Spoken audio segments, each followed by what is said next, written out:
Yeah, we're on the board of Great Panthers. Right. Two people are. That's what people are on the board. I've got two people that said that to me recently. Give us more context of what you're in. There's three different things. Okay. This is the back. It's like 75. This is the background to the question. But you know it all already. That's okay. And then there's the questions. Then there's where you can write your own question. You can say no. You only have one of them. Okay.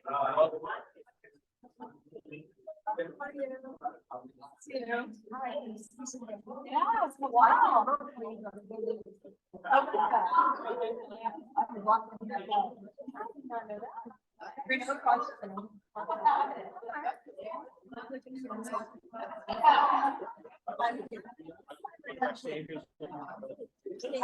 Come on. I'm not letting you go. Okay, good. This is good. You're gonna take me. Oh, no. Remember when you turned that off? Yes. Well, here's my tip now. We're doing right now. Which one? That doesn't. Okay. Yeah. What we're doing right now is a lot of still fundraising. We've done that. And we're having these sort of meetings now for house parties. Okay. Yeah. You want to have it there in the place? Okay. Yeah. So, or you know, some Catholics. Makes a big difference. Right. And the intention to talk to people around the campaign. What I stand for. And what are you running for? I'm running for.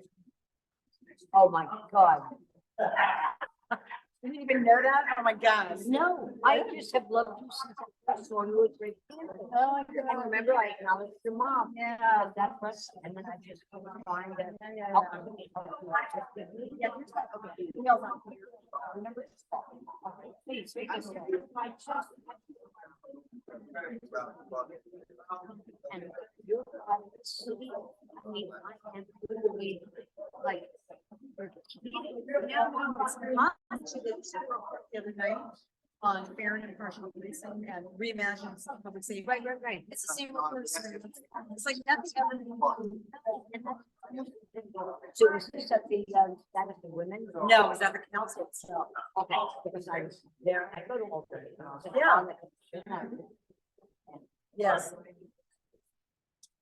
Yeah. We don't know this. Yeah. And we're gonna waste all this time rather than doing what. Yeah. Why don't we just do something? I love you. Thank you, Maria. I'll see you. Oh God. Thank you for letting me switch your hand.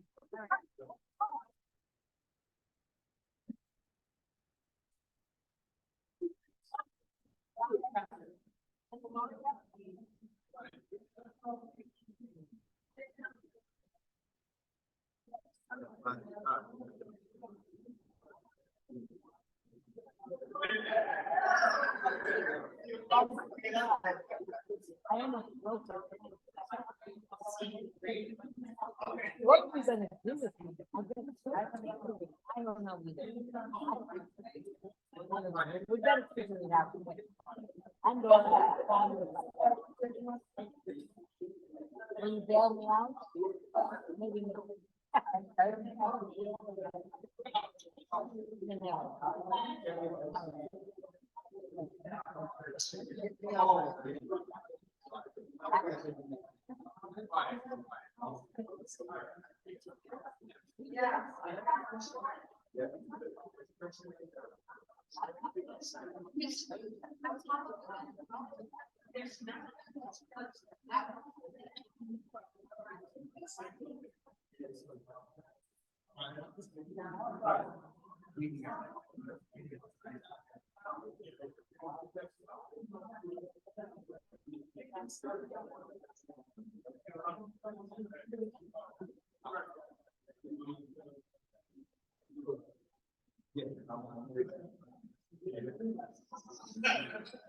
Maria.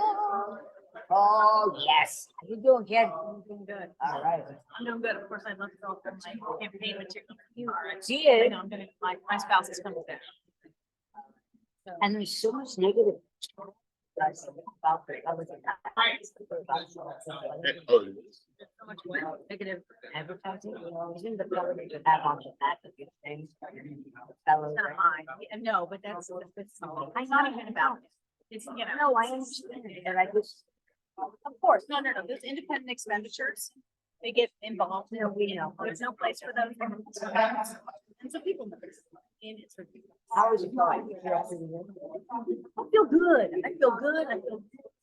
So happening tonight, Oh, yeah. these issues are like issues that I've been talking about. I love, So I'm just delighted. and I- did you I'm see honored Kate to be- Harrison? Yeah, of course.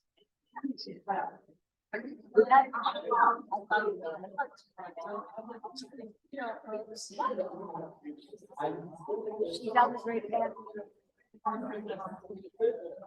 Yes, so it's been. No. And you haven't been, you haven't been to. I was there on Monday, All right. but I go like, and I'm, we go tomorrow with you. And I'm 28th.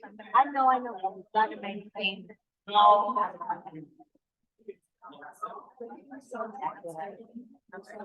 The warrants and that, I would. Yeah, that's the thing. Of course, and of- working out function and parents are well, I mean, don't know why. It always is. You know, yeah. Yeah. Yeah.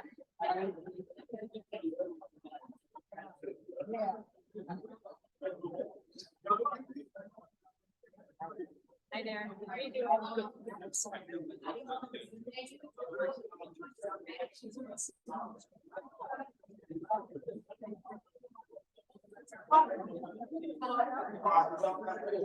Empty. I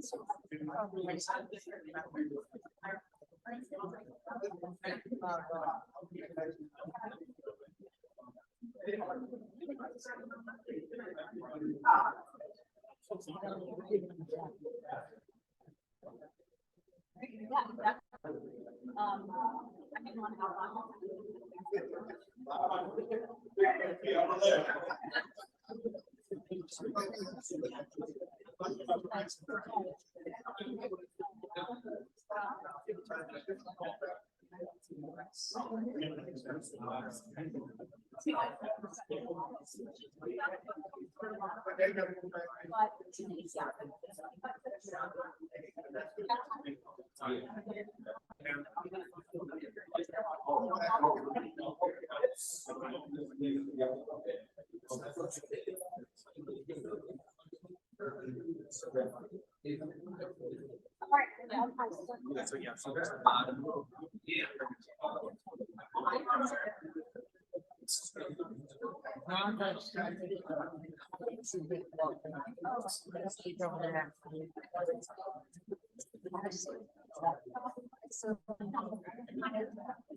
Good to see you, Sophie. Yes, yes, yes. How's it going? All right. A lot going. That's good.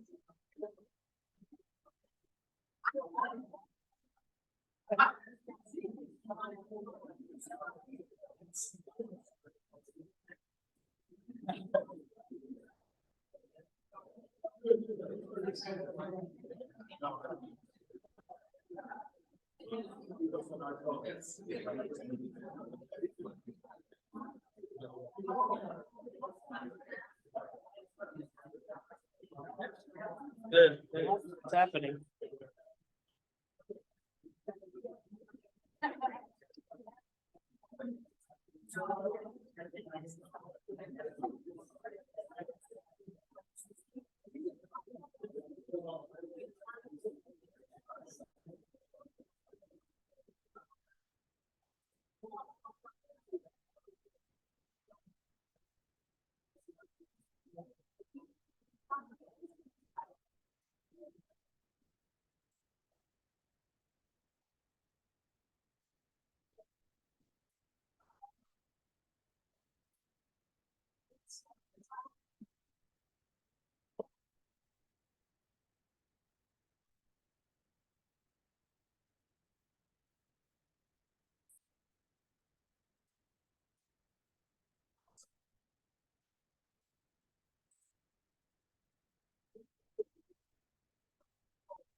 I'm on,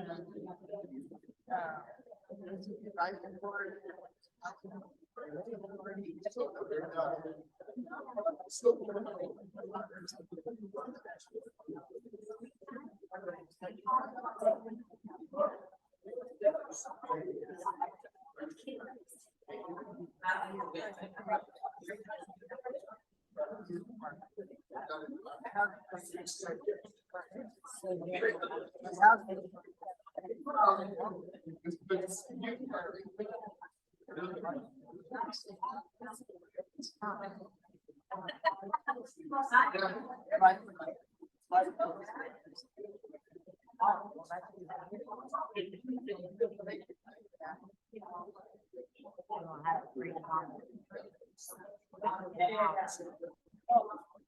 Fear-based.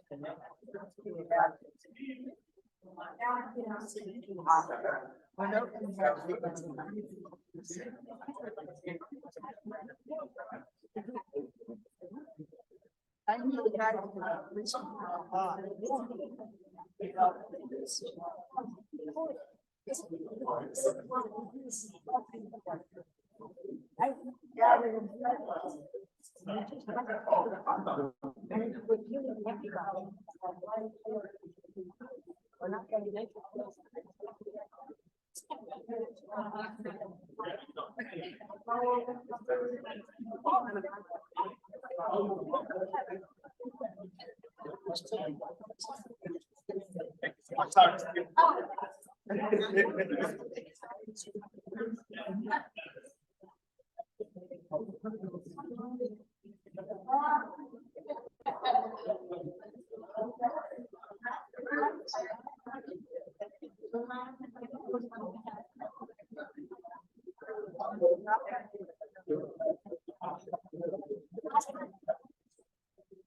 I remember.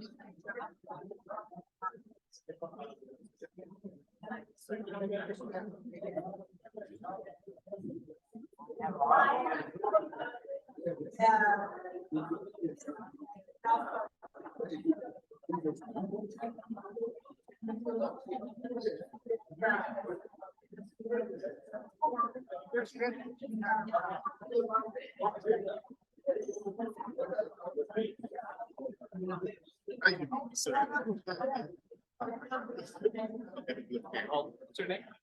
Mike. How long? How long? How long? How long? How long? How's it going? No worries. What about? No, it's not.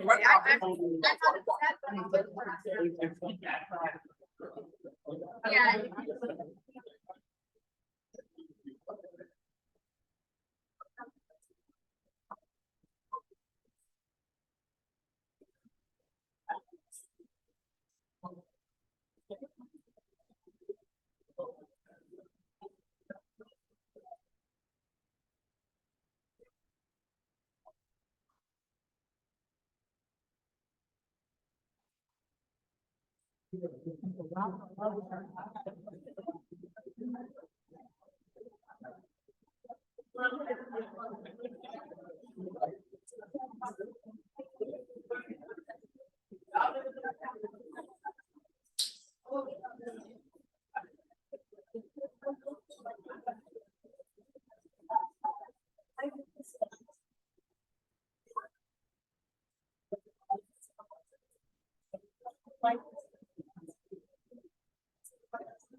Like the message, you got everything under control?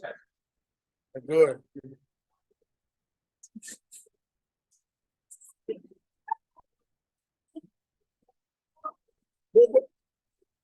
Are you guys going through the board up there or over here? The mics. They up there? No. What? Oh, well, I didn't know, but he put such an emphasis on it. But you don't have to put the speaker up like that. They can hear. They don't need the speaker. Don't. Yeah, they will sit here. That's why I did it. That's why I did it. So it's not right. Yeah, I know, but there's a back row of people.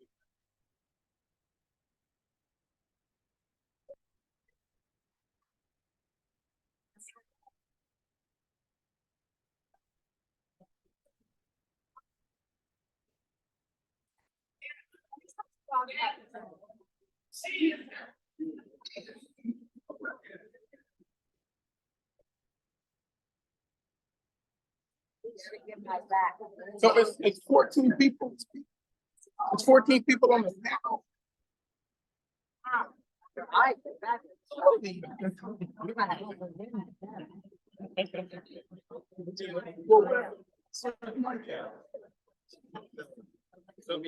Oh, let me go let him see me. He put such an emphasis. I'm on. And I go over the meeting. I got great care, and I have exactly frustrated. But you're rocking me. Openness to the feedback. Like we have a million dollars, we don't want to know what we're doing. And we're gonna fund it. Really well. President funding, really be a lot. We don't want to. Or we probably getting involved and we don't. I don't think the five don't. And we're sorry.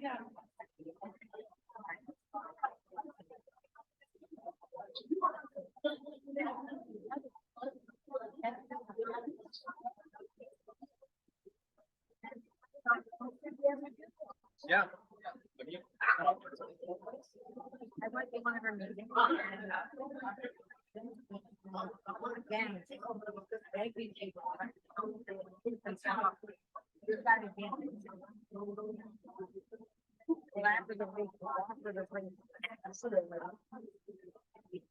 real. Not just in the office, designing researching.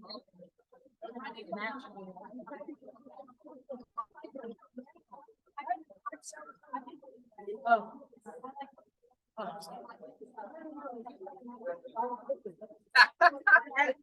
And I said, I'm gonna be at work. Counting the whole.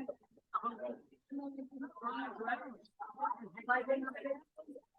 I've been be up there.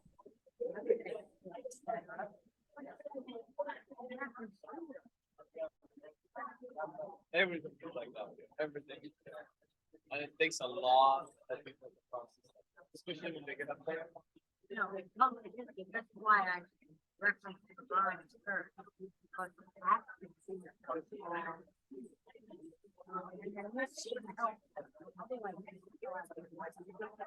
Because listen to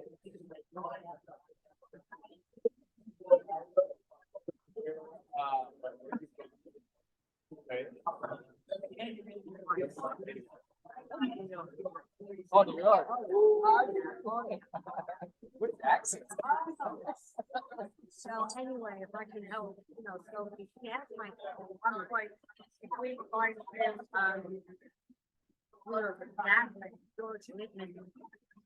They were gonna merge to. And neither one of us can do that. So. So people on board with why we should make it happen. And that's what I was shooting about. You actually see that, and I told you, one of the two, that seemed absolutely.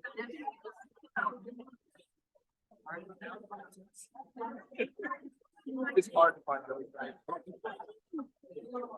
I just wanted to be like, Hogan loved them, tickle the body, so they could be. I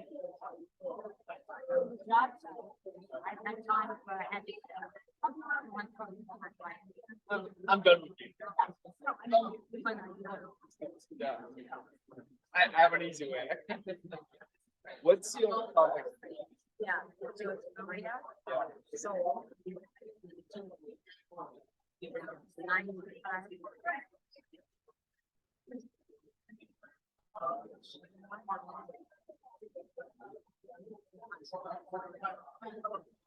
Anything. Keep Harrison walk up to me, and I said, I'm not ready. This time I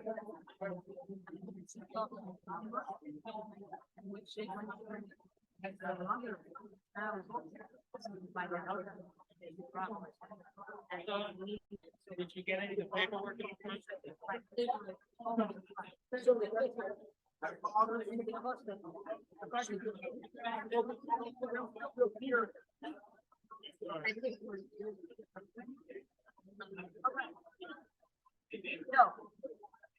I can go on. I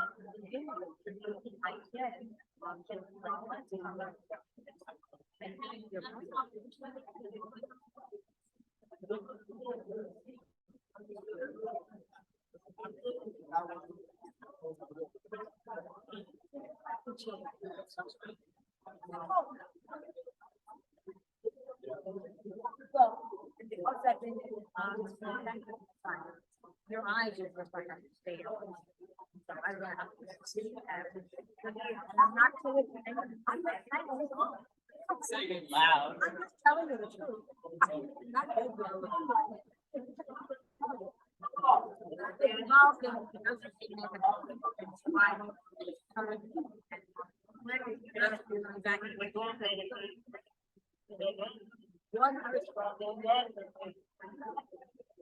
one fight, and we're not.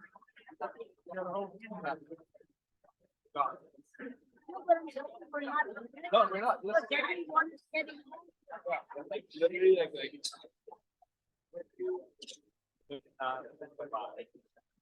economic or social structure how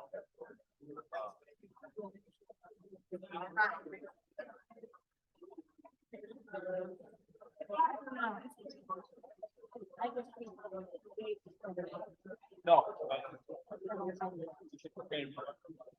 We are in the middle. Yeah, there's no more room. All right, so let me know if I can help, and I'm on board with her.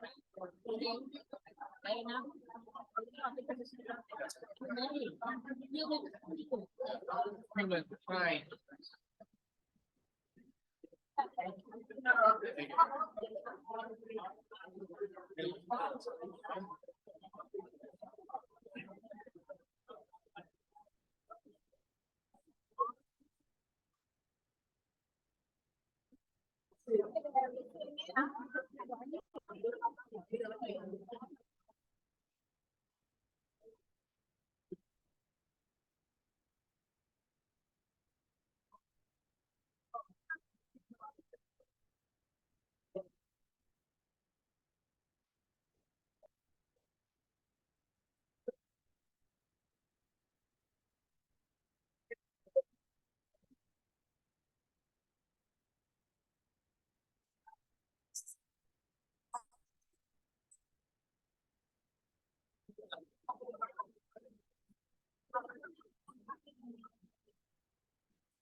See, it's coming up.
Yeah, and you know, maybe.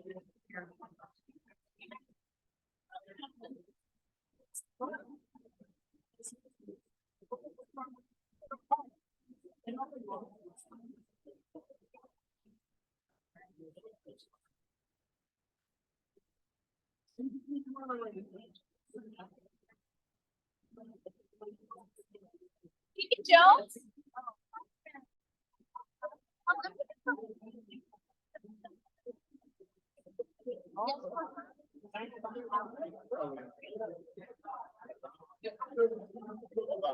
Thank you so much. Appreciate it.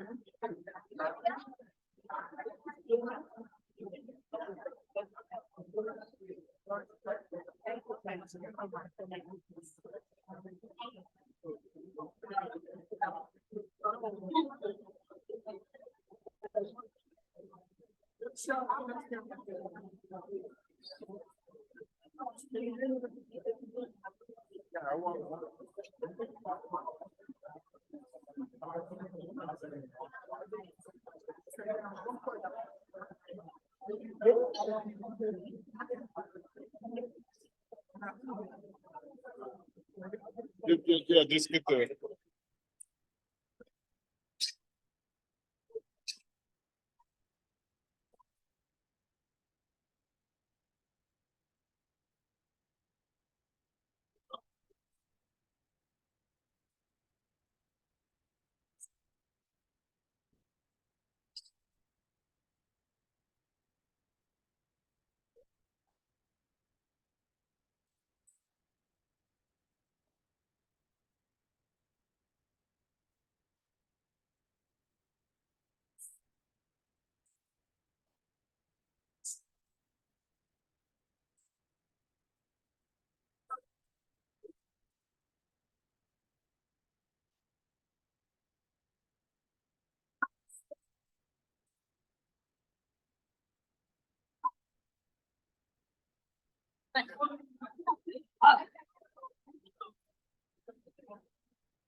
Good evening, everyone. Good evening, everyone. If you can hear me, clap some time. Amen. We are here. My name is Michael Smith, and I am the pastor here at the Berkeley. And I have the pleasure of co-chairing the Faith and Justice Coalition, the Berkeley Faith and Justice Coalition, along with Reverend Jurgen. And we have been meeting and gathering a collective of several community groups that have worked with us, including representation from the Berkeley NAACP, the Berkeley Black Ecumenical Ministerial Alliance, Friends of Adeline, Helping Black Families. Who else am I forgetting right now? Live Free, who's been one of our biggest parties. I'm sitting next to Pastor Brock. We are thankful for his leadership. Family Spirit Center, led by Reverend Jernigan. We are so excited, and my dear friend, Lorenzo Grayson from Black Lives Matter Foundation. We're coming together for a multitude of issues, and we are here. We know that some of our city and elected officials, because of state law, they have some issues. Our moderator will talk about that, but we really want to have this forum on behalf of the people, and particularly marginalized communities throughout South and West Berkeley, but all of Berkeley. Years ago, and I must disclose, I am a Berkeley native. I am 56 years old, and I was born and raised in this city. I was matriculated all through the Berkeley public school system. The church that I pastor today is the place that I grew up in. So I've been in Berkeley pretty much all my life. And the reality is, I've seen things come and go. I've seen changes. I've worked with Pastor Black very closely with the executive director of Berkeley Organizing Congregation for Action, and along with Brother Anton Burrell, and I succeeded him in that endeavor. We've been working, and Pastor Black pulled me back into the people in Berkeley, but I didn't want to deal with it. But we love this city, and we love the people, and particularly young people, and we want to make sure that you all have voice. The Berkeley Faith and Justice Coalition came together in an effort to really address issues ranging from livability with our unhoused family, with community policing, with educational equity and disparity in health and climate justice. And so we want to make sure that we continue to lift those up. We do have some background information as to how we develop questions. The steering committee did around the rationale for those questions. I do want you to understand, we're not going to probably have a lot of time for questions from the audience. We are trying to be efficient as we can and get you out of here by between 8:15 and 8:30 if all possible. However, I do want you to know we will have some follow-up candidate forum that we can really, in August and October. So this is not the last time that we will be coming together. And so with that said, I want to call Pastor Dwayne Phillips for a short blessing. But before he comes, I do want to say this. I know that tensions are high in our city. We do know that some elected officials have had to leave. We know what's going on, and we are not here to disparage anyone. And so I'm asking, in the spirit of unity, even if we have disagreements, that we would be respectful to our guests, but we would be respectful to one another. The moderator will lay down some ground rules, but please, please, in the spirit of love and justice, even if we disagree, we can disagree, but we can do it without being ugly to one another. At this point, I'm going to ask, Pastor Philip to come with a very short blessing, and then we will have a statement by Pastor Mary Freeland, kind of outlining some of what I've said, and then we will introduce our moderator. Shall we pray? Eternal God in heaven, we come in the name of Jesus Christ. First of all, we say thank you for this gathering. Lord, I ask that your Holy Spirit keep us calm and collected. Help us to listen to one another. Help us to understand one another with our hearts and our minds. And Lord, we will always give you the praise and the glory. Amen. Amen. At this time, I'm going to call Pastor Mary Freeland, the pastor of Liberty Hill Missionary Baptist Church. She will come and read a statement.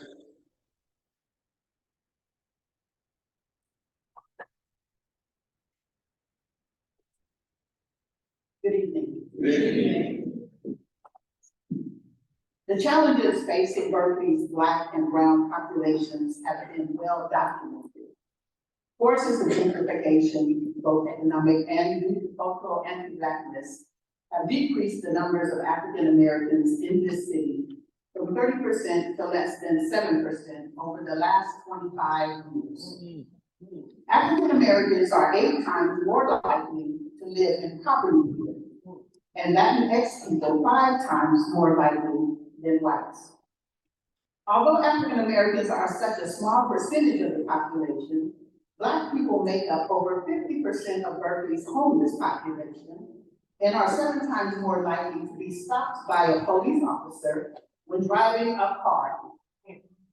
In addition, the Berkeley Unified School District ranks among the worst school districts in the country in terms of our racial disparities in education. Despite these challenges, Black grassroots community leaders and community organizations demonstrate resilience and commitment to building a more equitable Berkeley. In the Black community, there is incredible love and dedication to this community.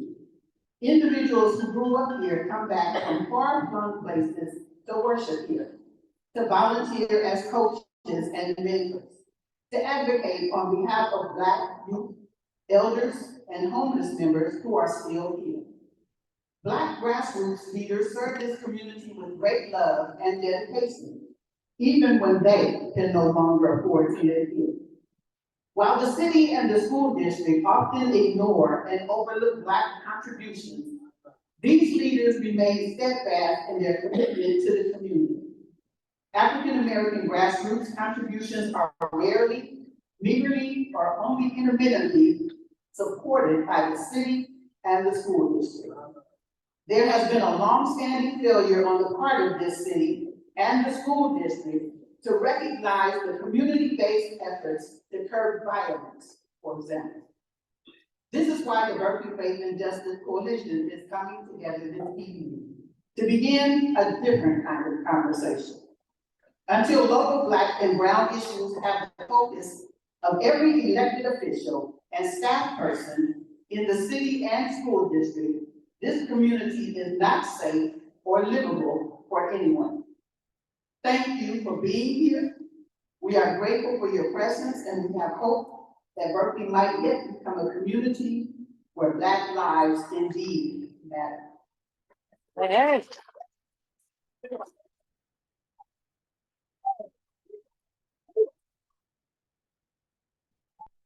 Yeah. Pastor Brian said he felt like he wanted to preach. So, as we continue to move forward, we are trying to move expeditiously. So I do want to introduce our moderator for the evening. He is a young man that we watched grow up. And we are so proud of him. We know that his congregation and his family is proud of him.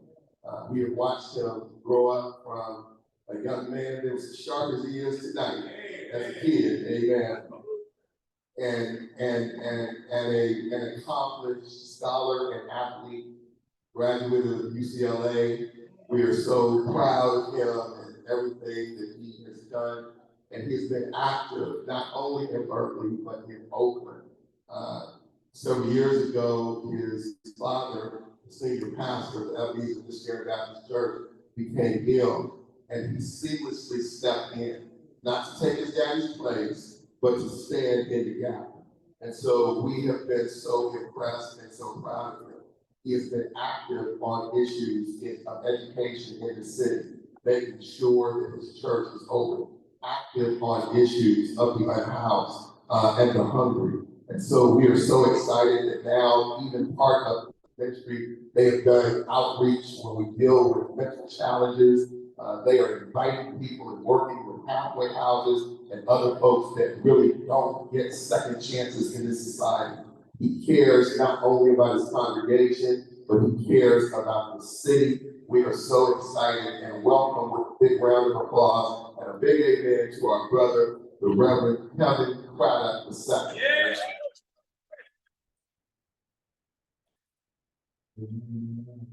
Good evening, everyone. It's good to have you all with us this evening. As we move forward to get ready for this panel discussion, we do want to speak to a couple of things. One, there is some action happening in the city right now. So one of our council members had to leave. and go take care of business that we elected them to do. Amen.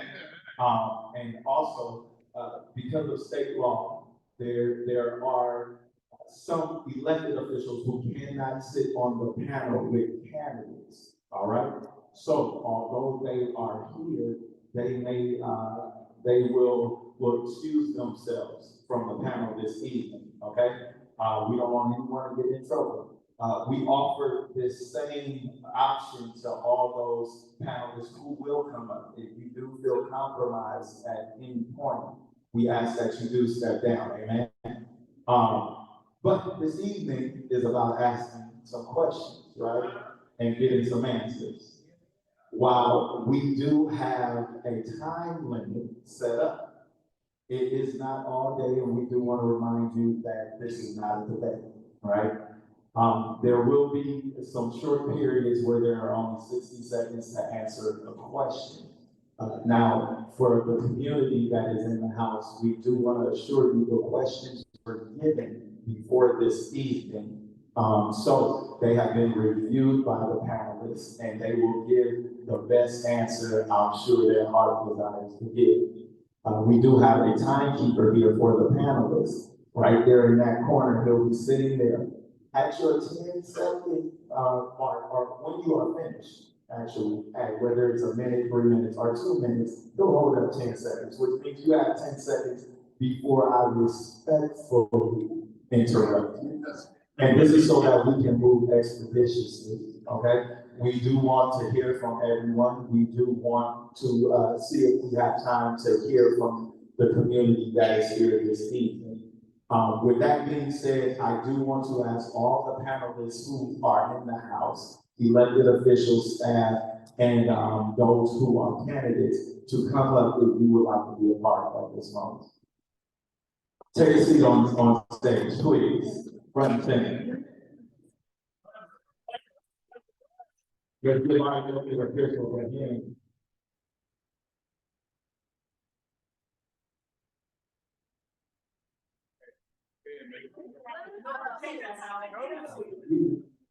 Right there.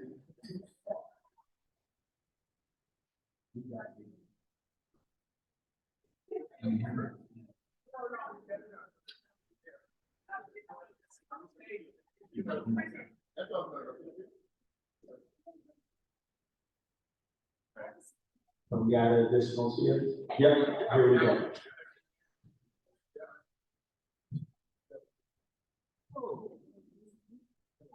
You want to bring the chair down? Now it's not.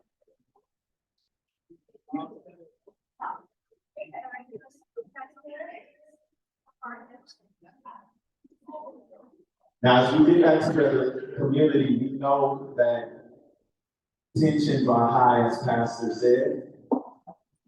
We ask that respect also be as high. So, as they give answers, whether you agree or disagree, we ask that you respectfully do it.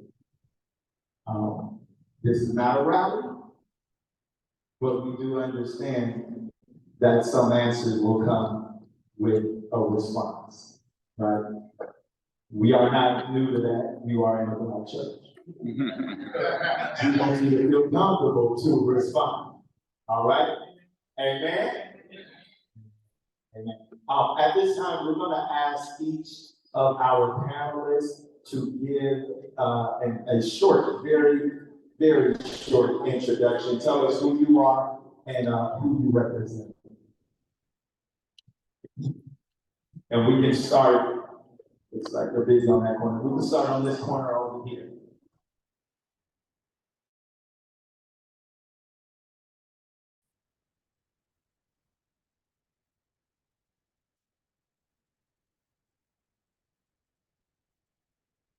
Good evening. Good evening. I'm Igor Trejo, and I'm running to serve on the Berkeley City Council in this floor in downtown Berkeley. Good evening, folks. My name is Dolly Albert. I'm the Vice Chair of the Berkeley Board and I'm the candidate for Berkeley City Council District 4. And I do apologize. We have a board meeting tonight, but I'll have to be rather short. I'm Lana Auerbach, community organizer And I am another candidate here, running to be the next councilperson for District 4. Thank you. I'm Kate Harrison. I served on the council for 7 years, and I ran the mayor of this beloved city. Thank you. Right. I'm Ben Bartlett, city councilperson, District 3, South Berkeley. And a quick question to the organizers. Are there snacks here? Hey, man.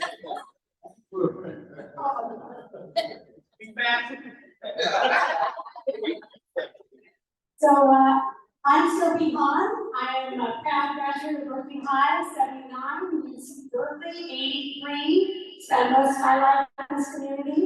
I am a council member currently. I am still on the council, have not left. And I represent District 5, and I'm a candidate to be your next mayor. Awesome, we're gonna move forward. And we're gonna begin with our first question. On this first question, this is coming from the section of Youth and Young Adult Development and Community Safety. This will be a two-part question that we will ask in 2 parts, and you will have 60 seconds for each portion. We will begin this time to my furthest right. The question is, will you commit to partnering with the Berkeley Faith and Justice Coalition to create a community-based capacity building organization that helps to build bridges to lift and center grassroots leaders and programs that serve marginalized youth and young adults in Berkeley? Absolutely. I grew up in Berkeley. My parents came here in 1968 to embrace civil rights. When I walked into Craig Mott School as a little girl, I knew I was here because we needed to do work around racial justice in Berkeley. That has been the driving force of my involvement in this community. And as mayor, I look forward to having the opportunity to bring those voices in who are still in our community and those who would like to return to our community. Because I would like to see African Americans come back to Berkeley. And I want to find a way to do that and expand and uplift the community. But we have a lot of unfinished business to do in Berkeley, and that is the business that I want to do with your leadership and your partnership. We're going to go to our left. Your left. Yeah. That's a great question. My first term, not my second term, my first term here in office, I noticed a pattern of many of our local community organizations were missing grants, were not making it happen, were kind of falling by the wayside. And so it took me a few years, but then this last term, we figured out that we could do our grants ourselves.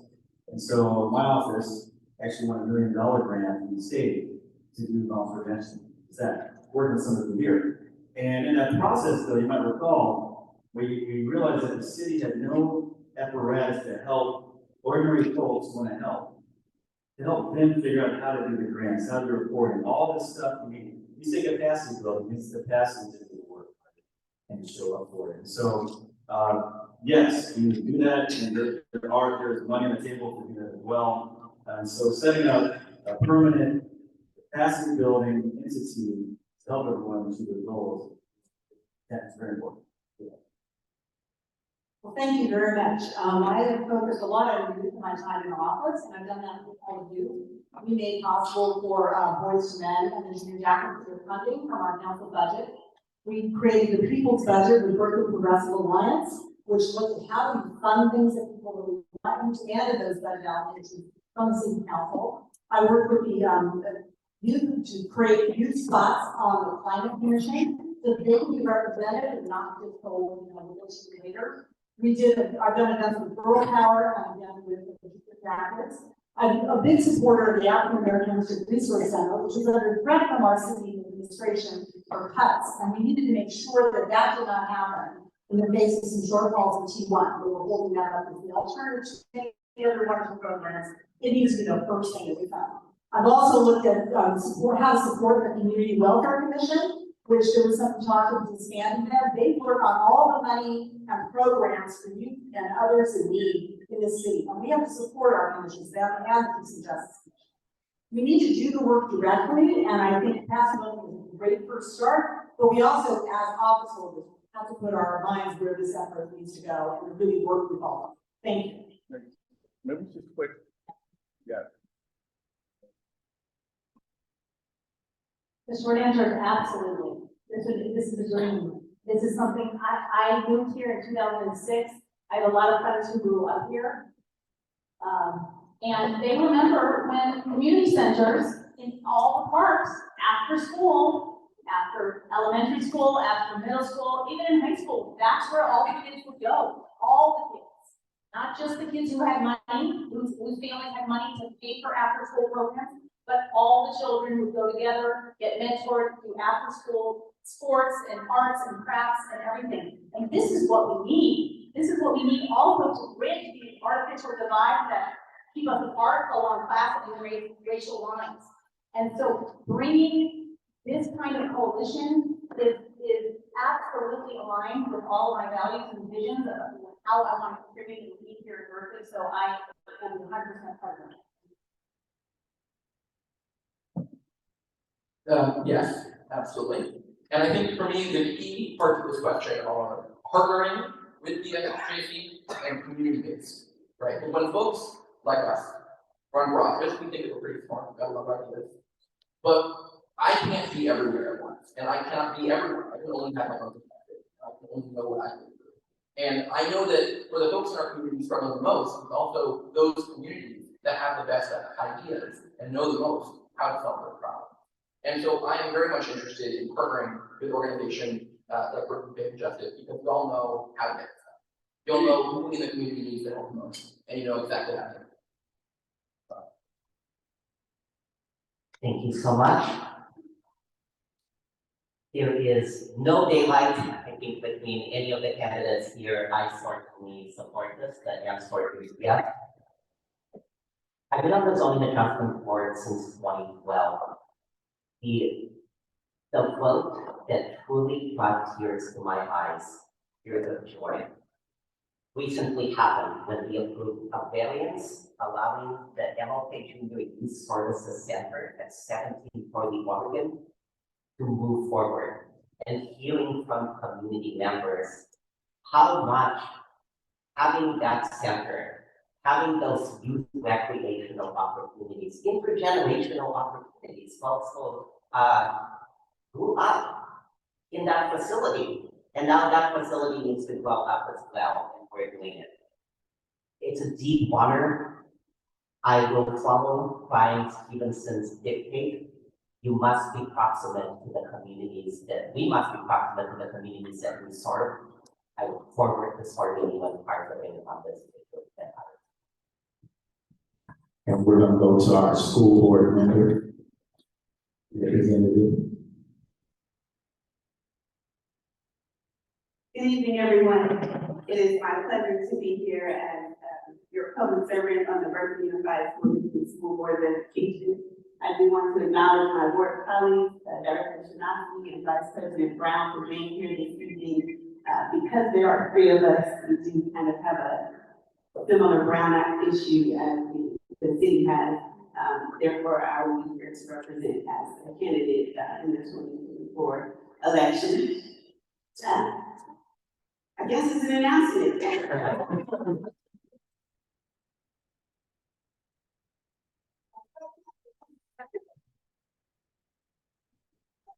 But the question regarding community partnerships in Berkeley Unified School District, I just want to let you all know currently we have so many partnerships already, specifically with the Berkeley Public Schools Fund that are really targeted toward African American students. We have our Bridge program, our Black Girls United, culturally relevant and quotable books, Black Staff Collaboratory, Community Diversity and Belonging, Students of Color and Advancement and Retention, Berkeley High School Black Honor Society, CASA 2024 Professional Development, partnering with the City of Berkeley. We also have funding for Bridge, Rise, Styles Hall, Bay Area Community Resources, the Berkeley Alternative Program, we do children's center, build literacy, through our district itself. There's several more programs called College Bound, one which takes kids on college tours. We just visited all the HBCUs, Emoja, Faith. So you don't have to wonder if Black kids are a priority in Berkeley Unified School District. Thank you. Moving to the next question for 60 seconds. And I want you all, if you have a list, do all the panelists have a list of questions? Okay, I'm gonna read it off. Will you commit to taking concrete steps with the Berkeley Faith and Justice Coalition toward the creation of this entity in the next 3 months, such as funding a grant for a community mapping project to convene and learn from grassroots leaders and research organizational models for lifting their work? And we can start on this end. Thank you. And again, the short answer is yes. No, it's a travesty that the Black population of Berkeley, so many have been displaced from 40% or more to less than 8% today. That is a travesty, and it is incumbent on folks who, folks that are on the council, folks that represent the city, to not just redress this issue, but listen to the community. There is so much wisdom in this community. There are models out there that have been successful. I have had the privilege of visiting some cities that have done this right. And there are great ideas and wisdom in this community. And I want to listen to how to do this right and redress the historic harms that have been committed around this place. Thank you. Say your name before they start. Igor Trevor. Follow Albert. Yes, absolutely. Unfortunately, the council, whoever wins the seat for District 4 will come in right at the end of the budget cycle. So we will have less opportunity than I would hope to impact this year's budget, but I am committed to working with y'all to make sure we can have as much impact as we can, and that this is part of the priority for the fund. I mean, Lana Alabama, and absolutely, and whether or not I'm elected, I'm committed, I'm a partner with you. This is part of my vision, this is part of what I've been working with. I'm an active Berkeley Pop Watcher, and in bridging the divides that in general, but specifically around the lines of race and class is something that I'm passionate about, yes. Kate Harrison. Too often the city wants to run and defend itself and not involve people. And too often council people look for votes in a formal sense. But really our role as mayor and council members is to lead and to provide moral leadership in the community. So regardless of whether we have an opportunity in this budget cycle or we have an opportunity to get a specific grant, it's up to us to be a moral voice to demand this work. This has been going on somewhat under the mayor's office already through the San Francisco Foundation. I think it needs to be massively expanded. We need to take this as one of our very first tasks in this community and include the African American community in particular in the design of how we do this and not just give them a stated answer. Thank you very much.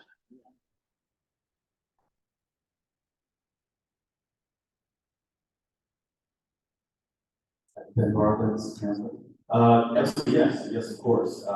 We approached something similar to this in the Equitable Black Berkeley initiative that Harrison's mentioned, slogan, but essentially, at this point, everyone here knows me and knows how it works. You pass the law, I'll run it in, get it passed.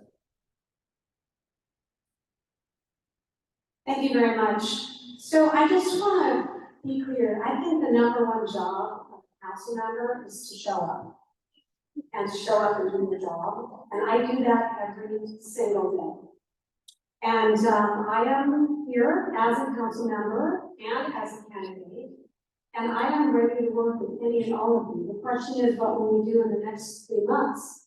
So before I leave here this evening, because I am on the council, I would like to speak with you about putting a late coming, because it's late in the cycle, funding request for the community mapping project, which I can walk into council. I'll have Mr.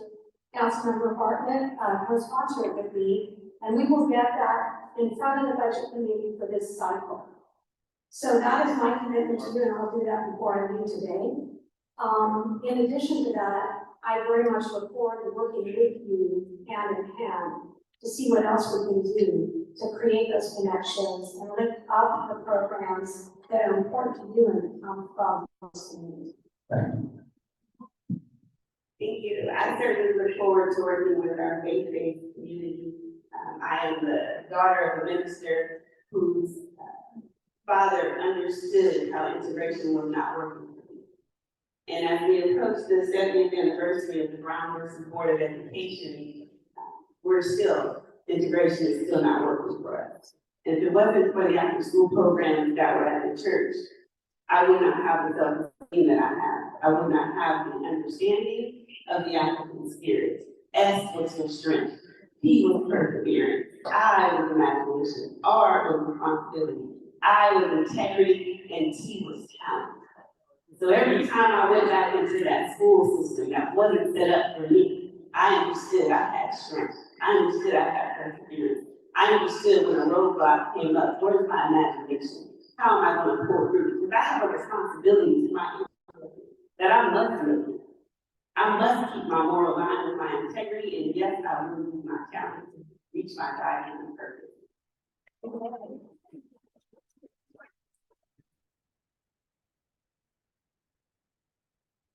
Now we're going to move on to our section on fair and impartial policing, reimagining public safety and police accountability.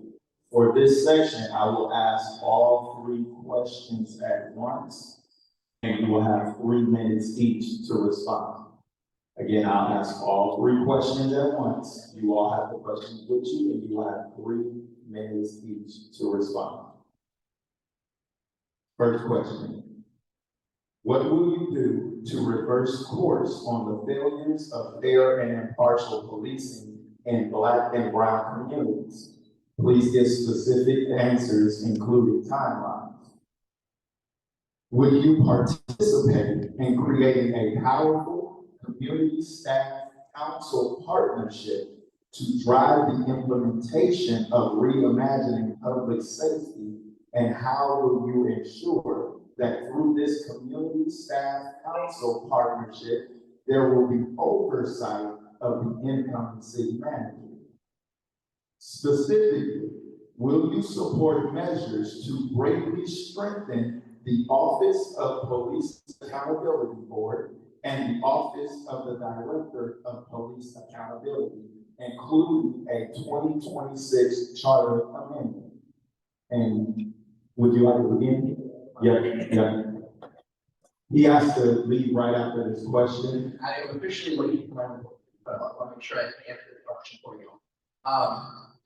In the aftermath of the murder of George Floyd, the city of Berkeley took immense strides in addressing these issues.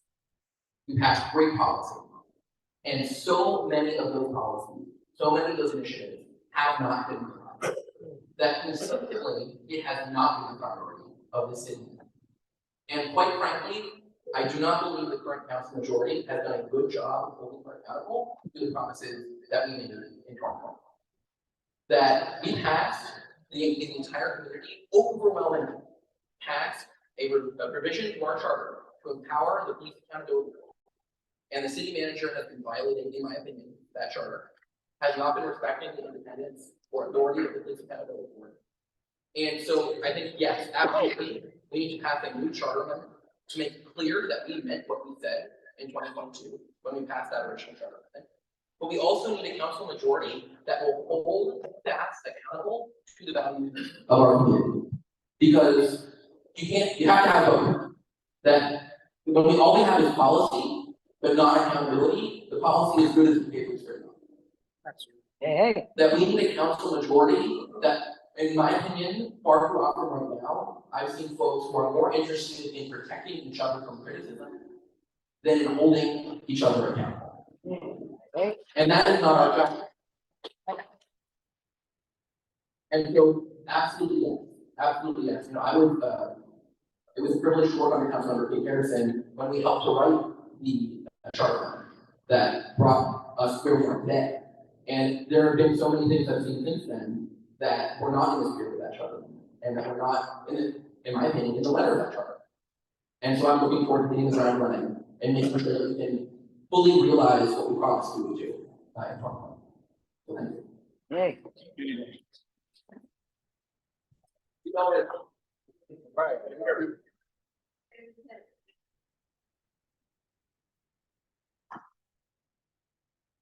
Thank you so much. Okay, great. Yeah. A lot has changed for some since 2020.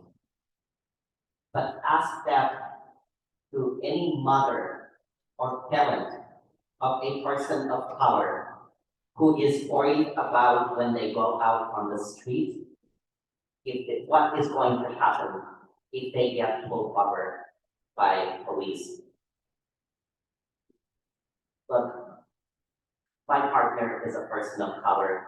If we have children, I will be a very worried parent. And if we can't fix this in our own community, in our own backyard, what are we doing? So in 2020, after the murder of George Floyd, I was a strong supporter of the package of reforms that were just mentioned and others that were supposed to be put into place. And in fact, you know, very proud to campaign for. We've got the Alameda County Democratic Party, the Sierra Club, all these organizations to support the Berkeley Police Accountability Commission, not just in Berkeley, but in Oakland as well, with the idea that their members will have the tools to actually do overtime. That, my friends, has not happened. And if I have the deep honor of being able to serve you on the city council, I will stand up to the systems of power. I can't do it alone, obviously, and I do not pretend to speak for anyone but myself. But I know that here we have the strength of an entire community. And you have been telling us all along, but the city should already know that these reforms need to be given the opportunity to take effect.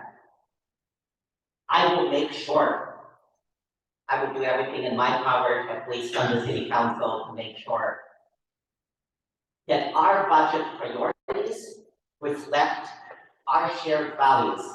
And if that doesn't happen, then yes, I would absolutely support a 2026 charter amendment to clarify, yes, this is what the community in fact meant, overwhelmingly by 80% or more of the vote.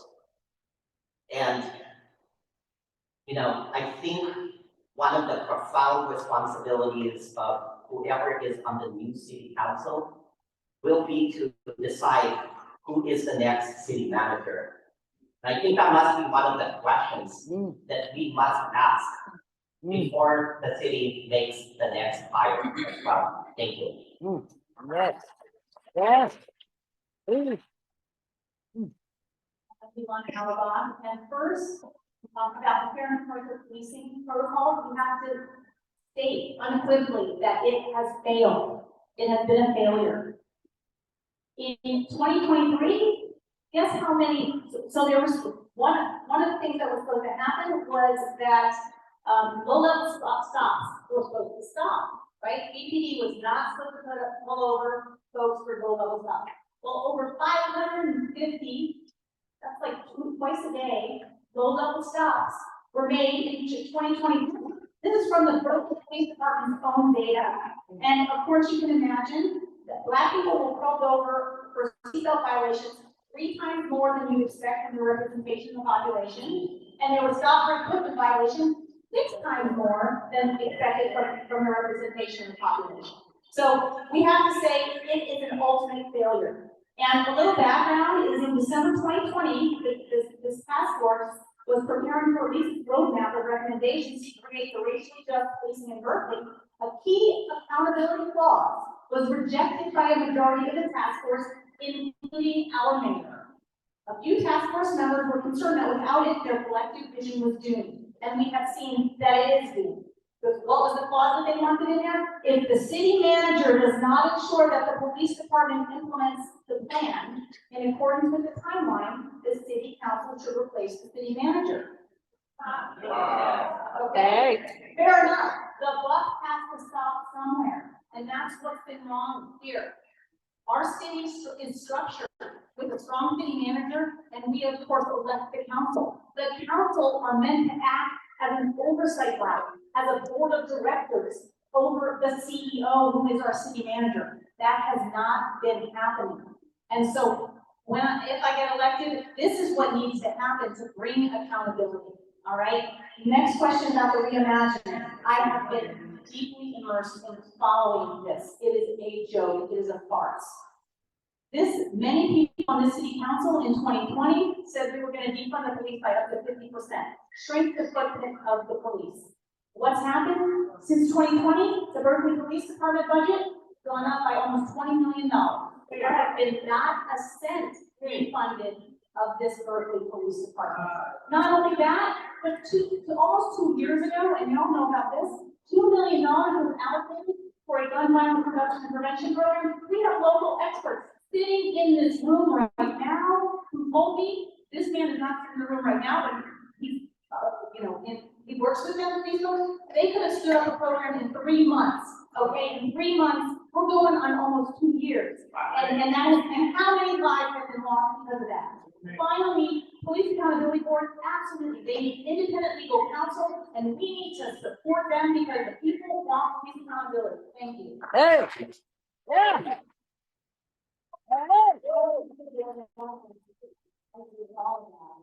The very first thing we need to do is reestablish the fair and impartial task force, which was disbanded upon acceptance of their report. This is not what we should have done. What we should have done is keep working with the community. There is no community voice now in this effort. We get reports from the city manager, and I think in some ways they are trying to accomplish some of the goals, but they're not hearing from all of you at all. Right. One of the things that has not happened in this very long list of things that we need to do for fair and impartial policing is reduce racial disparities in costs. The other thing that has not happened is in creating a system of replacing fines with community service and other things. These fines drive people into poverty. A small fine becomes a big life challenge. We need a different system. We need hearing officers. We need to bring people into the community and have them help us serve people who are suffering from lack of money and other reasons why they don't have a registration on their car, for example. We have also failed to do the social media scam that was called for racist checks between police officers. What? All of the report. I was the only one person here on this panel that was on this committee with the mayor. Zoning law very clearly said about social media scams for racist checks, and we know what happened with our rec patrol, and we know what has not happened in response to that investigation. So there are several of these areas that have just simply not happened. But first and foremost, we failed to keep the public at the front of this. We have the right as council, for example, to expand the authorities of the Police Accountability Board under ordinance. That's in the charter amendment, which by the way I wrote and ran the campaign for out of our basement. We have the authority to expand those authorities, and we have not done that. We have the authority to demand that the perfect rules for the Police Accountability Board be adopted already. We're talking about 4 years. They still don't have operating rules because we have an ongoing concern that is leading to not being able to do their job. We still do not allow reports from PAB members of actions that they'd like to see against police officers that may have committed violence or other offenses. There's a fight against the attempt to have people that are third parties that witness things file reports. If you have a homeless person who's affected by a police officer, how likely are they to report it? We need to allow other members of the public, like cops, to be involved in that. And really, more than anything else, we need to tell ourselves that if the PND comes to us with a recommendation, that we're going to adopt it unless there's an extremely strong reason not to. We've been ignoring our community. They come forward with recommendations and we do not vote on them. Hey. This is not okay. And I want to say a couple of very positive things that happened because of members of the PND. We got rid of probation and parole stops that were being made just because somebody was on probation and parole. You know when that happens, they can search your car, they can strip search you in front of your kids, actually having somebody the Ashland Flea Market. That was eliminated by this council. But it was only because the PND brought us that. If we ignore their recommendations, if we don't let the experts like Judge Ramsey, who is now the attorney for the Ninth Circuit, if we don't allow experts like the Deer Party, Elliot Halpern, and Modi Law, and Nathan Mizell, and other people that have served this community for years to give us these policy recommendations and to follow what they're saying, I think we failed. So I am looking to be mayor, so I'm going to listen to the voice of these people who are the experts in this area, and to make sure that we reestablish the fair and impartial policing task force and the racial justice and equity task force. Thank you very much.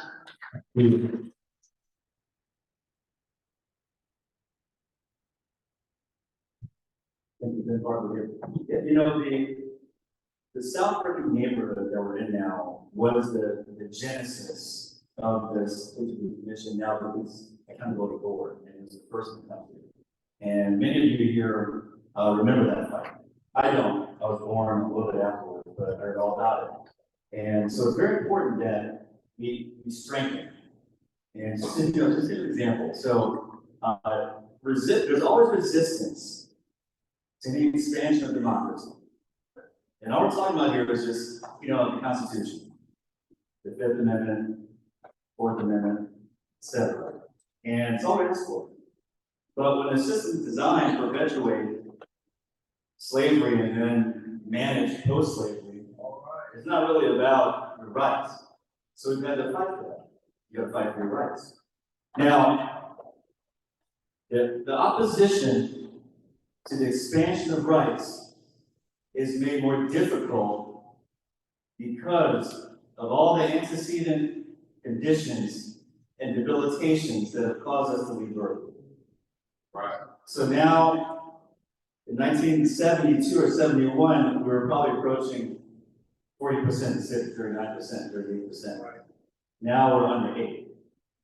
And the timber of the city has changed accordingly. There are a lot more scared people. And their people are elected, right? So it's much more difficult. We had a moment when George Floyd was killed, and this morning I was in my bed, and I was really depressed, and a hearse came down my block. Very strange, it was 1 block street, but a hearse came down.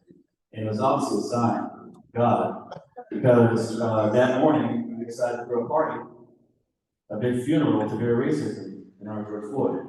And 30,000 of us marched from South Berkeley over to Civic Center Park. And we had a whole ceremony, a lot of fun, it was great. We had a casket, we put the names of the dead in the casket, we buried it, put dirt on it, and a tree. And then we had the citywide consensus to pass this draft reform we're talking about. I wrote a big chunk of them. I wrote the George Floyd Act, which encompasses many of these things, including the creation of the mental health response team. Because we found that police are, 80% of the calls are about people in the health crisis. And so much of the energy you see and hear about is the stress when armed soldiers are acting as social workers, mental health responders. So they're supposed to be fighting crime, not managing people who are in crisis. It exacerbates it all around. So this is a long conversation, but these elements need to be beefed up. We're going to work on it. This is a much longer answer. But I will say this too, and an example of the friction and the reticence to pass stuff. One of the first bills that passed in 2017 was to decriminalize fines and fees. For the exact reason Harrison mentioned. Because you get a ticket, then double, triple, 10 seconds, you triple, double, triple, you got to boot in the car. Then you can't drive, and you seize your license, and you end up in jail. Having to lose your job and everything. So for 7 years, we've been pushing to decriminalize fines and fees, and it still doesn't happen. It's close though. It's on this list I got here. That's online. Thank you, Councilmember. But before you pass the mic, can I ask you a yes or no question? Of course, yes. Will you ensure that through a partnership between community staff and council, there will be oversight over the incoming city manager? Yes, and so the new incoming city manager. Thank you for that. Thank you.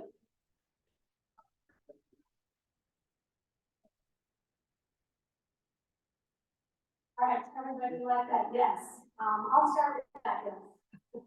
I will ensure that. And for those who don't know, our city manager, Rose Ridley, is actually leaving the city. She resigned recently, and her last day, I think, will be the end of this month. So we're going to have a new city manager, and it is certainly my intent that that would be somebody who has a much stronger commitment to fair and impartial policing and to supporting our police accountability and that whole function in our city. The stark disparities in use of force data, which was actually presented to us last night, Tuesday night, is absolutely shocking and unacceptable. 47% of use of force incidents in Berkeley are against African Americans. And a widely disproportionate number of our traffic stops are Black and brown people. And I can tell you, as someone who represents a North Berkeley district that is primarily white, people do not stop at stop signs. They do not respect the speed limit. Right. And you can come onto Marin Avenue right near where I live, where a young woman was killed in a crosswalk, recently.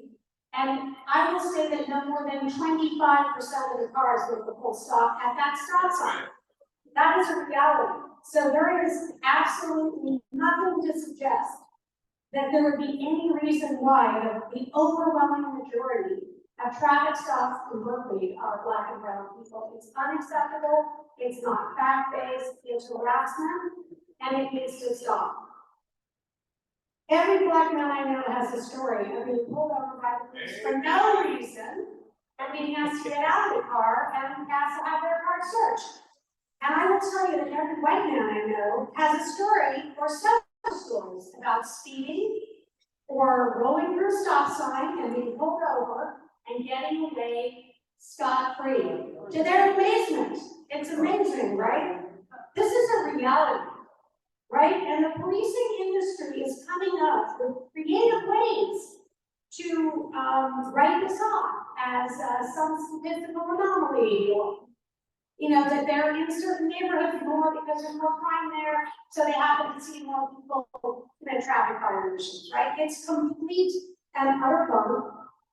And I will say that there will not be bias baked into each individual in our police department. I don't want to put that on people. This is a system that started as a way to keep slaves in place.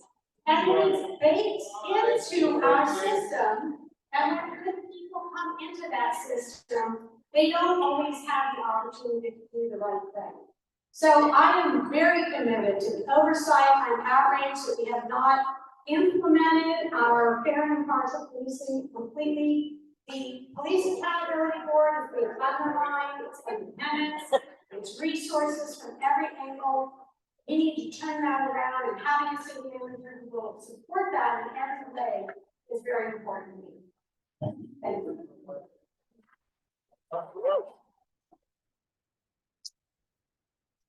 Okay, my name is Laura Babbitt, and I'm on the school board.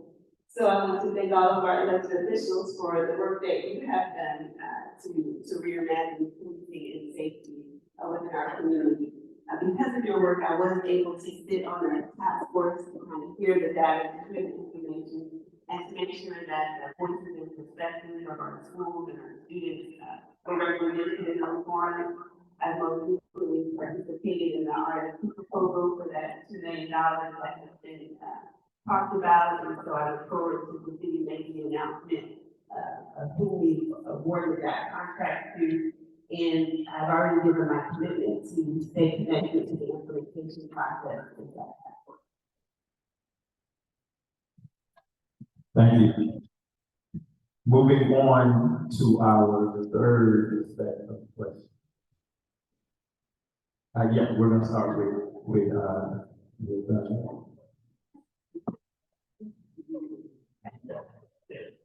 Within the school system though, there's we do have EXCO issues in which we do have to have our principals sometimes call our police officers. And to that end, it is very important that we have the officers that we know that are available and accessible to us. Those that we know have already shown care to our students. Those that we know understand that two white boys wrestling is not just boys being boys when two black boys wrestling is violent. We have to have those kinds of officers connected to our community, connected to our principals, and available for the parents to make sure that our kids don't get taken to the TV the way white kids don't get taken to the TV. We want our children to take it home.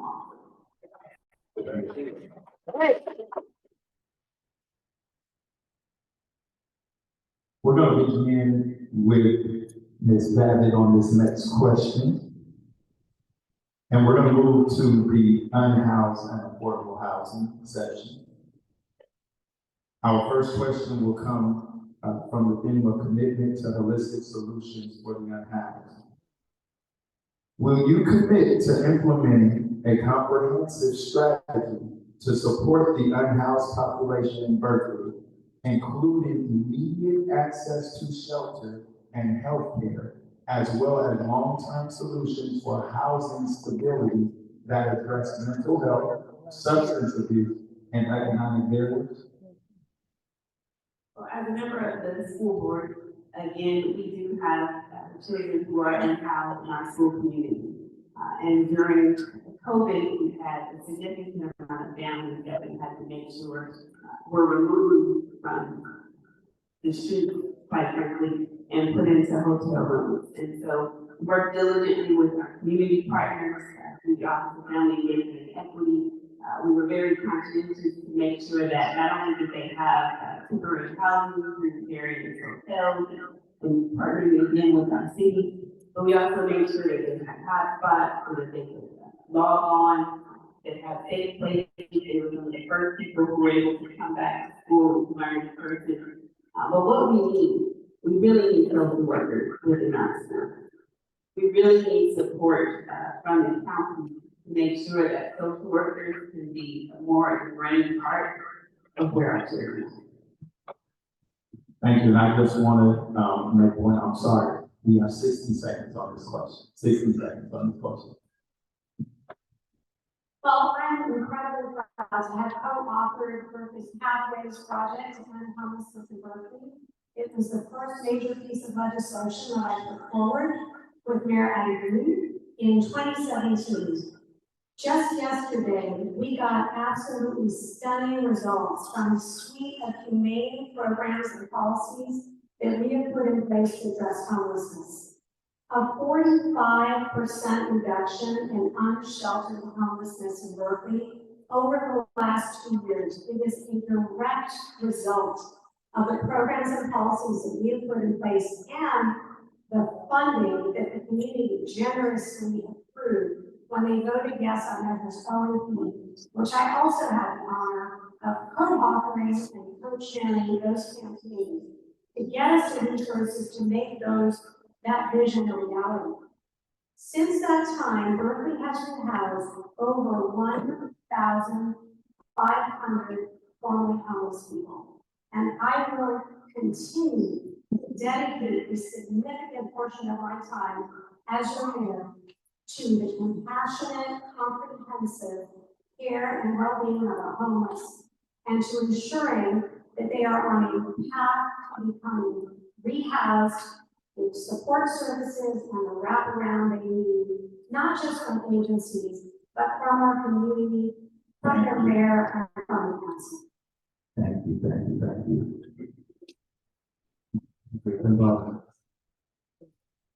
If you were looking at 8 sustained, creative, persistent, dogged, first order of business focused on homelessness.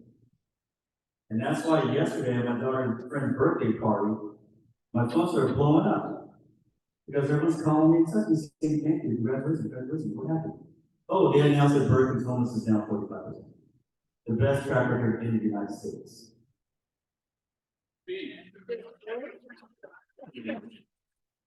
So that's the deal. And so what we're doing is working. And for instance, when I first took office, the same month, 2 people died in streets of exposure. And it got me going. I said, well, how can we create a new way to make lots of homeless housing quickly, 10 seconds? So I got together in a holding model called step-up housing with new form of a building, with sensitive people on it and certified on the first floor. And now for 7 years, we'll be cutting the ribbon on university right by your church pastor Mike in about 2 months. It's called step-up housing. You'll see it. It's a new model that will be exported around California. What works here, works everywhere. Thank you. We have 2,004. One, we have to redefine what is homelessness. So I really appreciate the city of Berkeley's success. Here we are going through the repeated decline. We have to think about homelessness in the way that President Abbott mentioned, which is that we have people doubling up, living on people's couches, students that are not living in their own homes, and they're not declared homeless. Homelessness is counted by people lying on the sidewalk. And so we really need to think more broadly about this issue involving families and elders. We know that of the homeless on our streets today, over half of them are first-time homeless over the age of 50 and African American. And they're not people that have been homeless forever. We have to stop the demonization of the homeless. We have to stop saying it's all about drugs and mental health and it's all the time. So we have to redefine what is homelessness and what can we do about it. We also have to redefine success. I'm very proud of some of the programs we introduced in Berkeley. So frankly, the hotels are a short-term solution.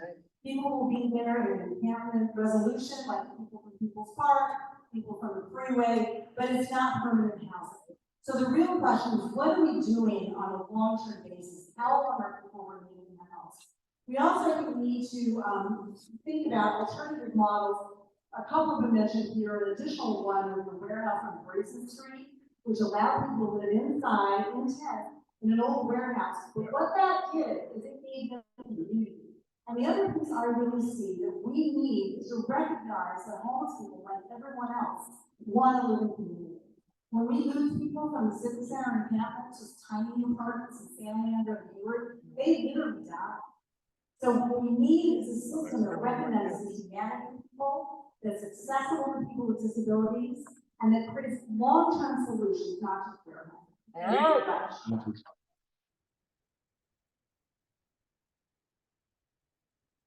I, for years, have been working with the drop-in center, consider the homeless, the rapidly engaging folks on the street, housing them, including with help, connecting them services. And all the people that I work with, the people who represent them in our legal issues, agree that the most compassionate thing for us to do as a city initially is to create a safe stay sanctioning campus. An outside space that can accommodate all 500 of folks who are living on the street right now, and provide them with basic amenities, running water, bathroom, electricity. And then they know that their tent is going to be there, and the police aren't going to come and remove their tent, and that takes just the edge off a little bit. And their service providers will reliably be able to find them. And then we can have to permanently house them. Absolutely. And there are ways, and there are inexpensive ways, like the step-up housing, but there are other ways that they're doing in London and empty warehouses, becoming housing for people that we can do here in Berkeley. There are 100 unhoused Berkeley high students, and there's more unhoused students in our school today. This is unacceptable. This is a reflection of a failed housing system here in Berkeley. And so we need to beef up our housing. People cannot be housing insecure because we know they're just one paycheck away from being out on the street or living in their car. So we also have to have a safe parking lot for people who we have a lot of vehicle flows. And a crisis stabilization center. I have been advocating for years with other activists here in the room for a crisis stabilization center. And there's a lot more, but I am a partner in solving this homelessness problem here in Berkeley and not. Hey.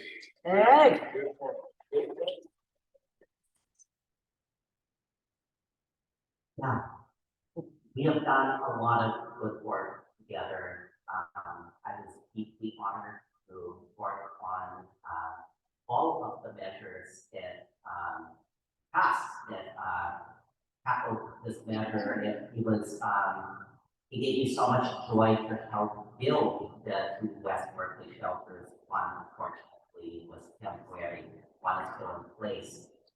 And yet, I remember what it was like as chair of the Measure O committee, that $145 million housing bond that we passed. That's a lot of money, and yet we were faced with $600 million of requests, including from the South Berkeley and West Berkeley communities that for too long have been disinvested. We wanted to give them all the money, and we didn't have enough. I think about Miss Loretta, who I met at the Model City Hall building, who was about to be displaced, about to be on the street. I worked with her to start a GoFundMe. She is now housed, but she's housed in Hayward. So we have more work to do. I will continue to partner, to listen, to work on regional collaborative solutions. Berkeley has been very generous, and it's incumbent on our neighbors to also step up, to work together. With the passage of Prop 1, we should be first in line for funding, to secure that funding. I believe that the city of Berkeley needs to have a dedicated grant writer so that we don't leave money on the table because it's so hard to come by. I will work with you for Berkeley, we can all go home. Thank you. Before we move on to the next question, Councilmember Bartlett, we do have a follow-up question to the stat that you gave about homelessness on the decline. Because you presented the stat.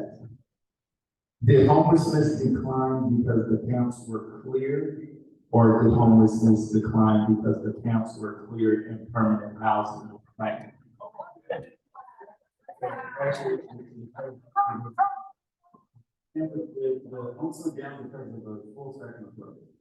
So you're talking about aviation centers, motels were bought, hundreds and hundreds of affordable apartments being built, market being built to lower the rents, poor people, supported housing built, and it's just a full gamut. So it's not about those again because we don't do that. We put them someplace we don't do the long list. So the 1,000 people we have, we did a concerted effort to house them in their house. We pay their rent to the cities. It's a full gamut approach. Okay, moving on to the next question. We're going to move to the expansion of affordable housing. The question is, will you pledge to expand affordable housing options in Berkeley through partnerships with developers, community land trusts, and nonprofit organizations, ensuring that new developments include units accessible to low-income families, and to advocate for policies that protect tenants from displacement and unfair rent increases? And we're going to begin on this one. Oh, no. 6 seconds. I can talk for 5 minutes about this. Well, if someone I really admire said policy is for love language. It is mine too, and housing is my first love. I have worked on all 3 opportunities of housing over the last 20+ years that I have been serving this community. Production of new affordable housing, protection of sitting tenants, including through the zoning adjustment board, back when planning staff did not listen to the rent board and was just going to recommend that we demolish housing with tenants in. And I had to fight. I was the lone voice to say, no, you can't approve this. We need the rent board report. And a number of tenants were able to stay housed that way. Preservation of naturally occurring affordable housing through land trust. I worked on Measure U1, which passed, which is delivering $6 million a year into the small sites program and other parts of the house and trust fund for land trusts. We must do so much more. I'm always looking forward to listening to you, partnering on this and other issues. So what, qualifies as affordable housing and was mentioned as affordable is not affordable to most people. I mean, it's, you have to be thinking about $100,000 a year, that's 30% of your income that you're paying in rent. So this is putting people, making them housing insecure in affordable housing. This is a ruse, so we've got to call it out.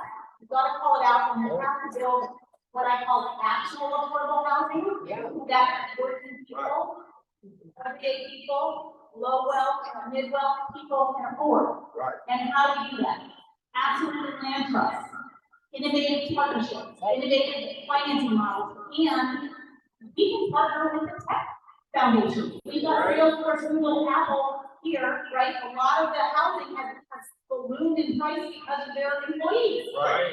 Right. So equity. These people, this would be great PR for them, and they're already spending tens of billions of dollars in cities around the country supporting them with actual affordable housing. So Berkeley needs to create a partnership, and we can have Salesforce and all these other tech companies fund our affordable housing so that it's not a developer, and they don't are looking for return on their investment. Yes.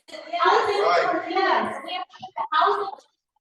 Building back into housing and take the financialization out of housing. Oh. Why on this before, a lot, because we see this every day in downtown. And I really not believe this people downtown is working for us. I don't know if any of you do. We know that we build 160% plus of the market rate housing we're asked to build, and zero, and that's zero of the low income housing that we were asked to build by the state. We know that we're not making it. And we're not making it because we're assuming that when we build market rate housing, it'll somehow work out. The prices will come down. The studies show it takes 20 years for these prices to build down to lower income housing. What it means is that expensive housing is a little less expensive for the rich to build a lot of it. But it's 20 years to get to the rest of that. And in 20 years, we're going to have an all white, all rich, all tech community. And it is not the town I want to live in. So we have to start now. If you want to affordable housing, we got to build it. We have to demand the development to 20% that I put in place when I first came to office. Councilmember Dallin is here to help me with that. I want to make sure that we look at this vacancy tax that I put into place and figure out why we have 4,000 vacant units in the town that are housing prices. What is that about? That's about people making money off vacancies. We have to look at the opportunity zones that we allow to pass in the downtown on Telegraph and say that people get these Trump era tax cuts because the people living downtown are lower income. That is intended for Bakersfield.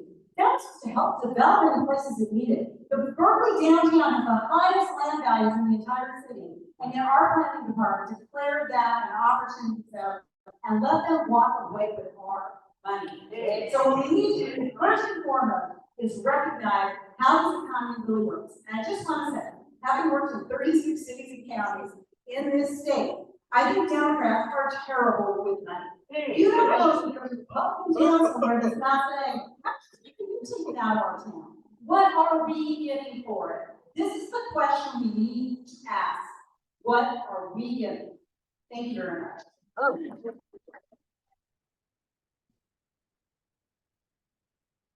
Yes, absolutely. I came in office after my mother was a victim the program. And, so, long story short, I ran to fix that, and I wrote the tenant protection ordinance in the city of Berkeley.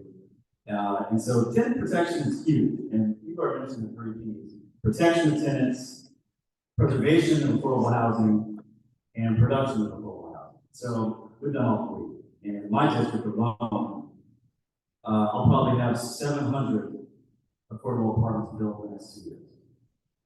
So we're at it, we're doing it. And then in terms of the land trust, yes, I work with them very closely. We did the very first acquisition right here in Scotland. Right, we created a building next door, is now part of the land trust, and feeds the church resources for some years, right? 50 years, work that out. And so we have another one coming up in South Berkeley. We're gonna buy another building where people, tenants are living there right now, about to be displaced. We're gonna buy the building, lower the rent, stabilize it, and keep the people in Berkeley.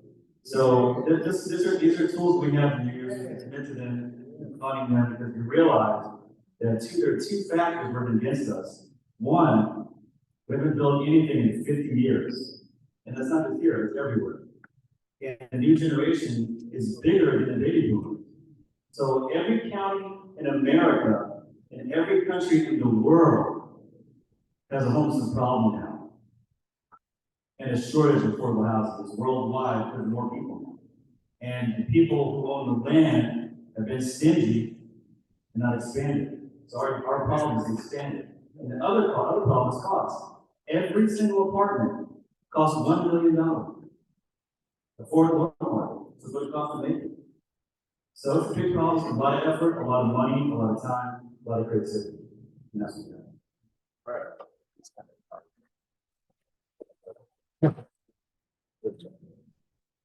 So housing is a human right, and we do not treat it that way in this country.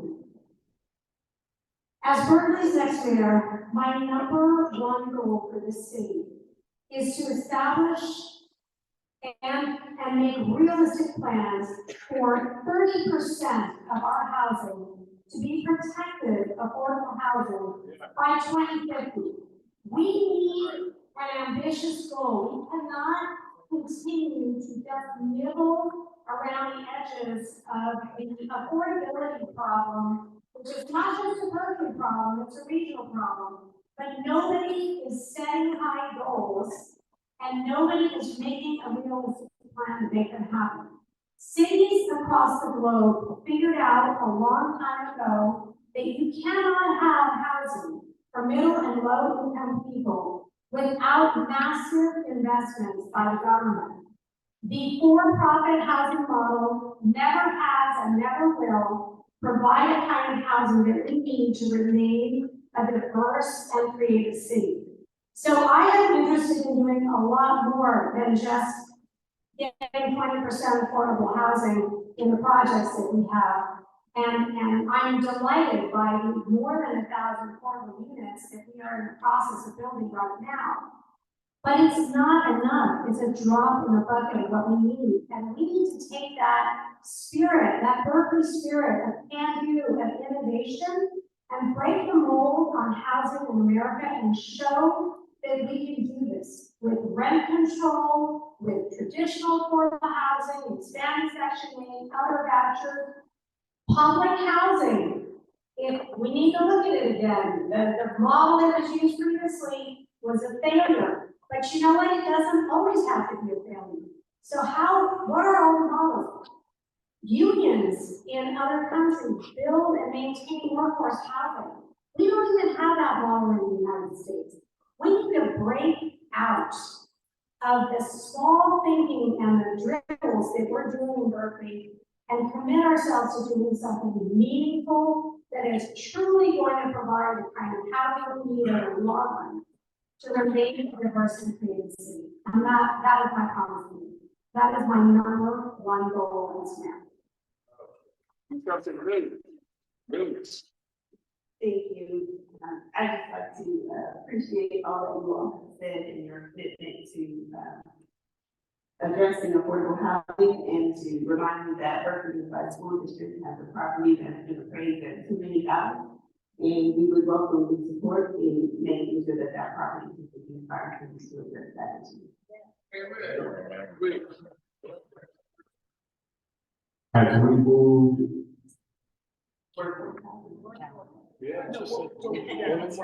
Oh, well, you all have heard about Berkeley's workforce housing at our Berkeley Adult School that's already up and running and going. So, we're on, but I need y'all to help me get on with some taxes back. Did you say 2 billion or a million? 2 million. That's what it's gonna pay that. as we move to our next section, Director Babbitt, this section is primarily for you. And we will give all the other panelists an option to answer or not. But Director Babbitt, we're gonna move to educational disparities of Black and brown students. In this section, the first 3 questions together, I will ask them all at once, and you will have 3 minutes to respond.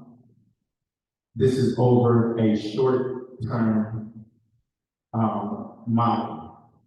How will the school district engage in meaningful partnership with the Black and brown congregations and grassroots organizations on behalf of Black and brown students? What have we learned? Where have we succeeded? And where have we not from the past and current programs such as Vision 2020 and the African American Success Framework? How are you eliciting youth and parent feedback on the success of your initiatives? Thank you for that question. Finally, education. I'm definitely happy to be here to speak about the work that we are doing to address the opportunity gap for Black and brown students in the USD. First, when you ask about eliciting youth and parent feedback, we've had so many listening sessions, so many community forums, that our parents and community members are actually telling us, please stop. Just get to going. Just let us see the implementation process fruitful. So I know that many of you were invited to those sessions, all of you paid and gave your feedback, and that really was the pillar that we used to build the African American Success Framework. What are current parents, families, community members saying are the issues, and how should we address them? So the African American Success Framework is really built to be an infrastructure to create systemic change. Yes, we have programs within our African American Success Framework, but it's not about the program. It's about making integration work for Black and brown kids in these school settings. It's about saying, what does culturally relevant and culturally competent teaching look like? And how do we make sure that that training is not only available, but taken advantage of? How are we creating a data-informed, a data-governance culture so that nobody can keep telling me, you don't know which programs work and don't work? You should know by now which programs work and don't work. You should know by now when it didn't work because of your implementation process. You asked about Vision 2020, it was implementation. It was lack of coordination. It was lack of accountability. It was a dedication and a commitment with lip service, but not a dedication with follow through and with action. And so many of those programs within the 2020 vision, they did the best they can, but a lot of them are still saying to me, hey, Director Babbitt, we have the hardest time pushing your school. We're here to offer these services. We're here to do this, we're here to do that. But these are all the roadblocks that we face. And so it is going to take time, but that's why we have the framework so that we can systematically look at these things. For example, how come so many Black kids end up at Berkeley Technology Academy, which is a continuation school? How does that happen? What does that look like? We have to bring in people who had no connections or ties so that we can get an actual honest look and an actual honest picture and an actual honest answer as to what is happening for Black kids in the USD. At the same time, we have to do something now. At the same time, there is young gifted in Black because we know that our kids need to have a sense of positive, sense of self-esteem, right? We know that they need to know how to advocate for themselves.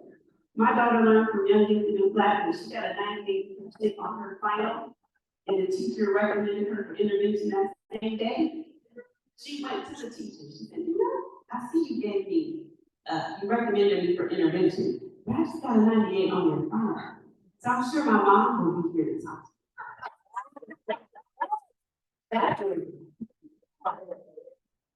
Oh. You can't answer, you allow.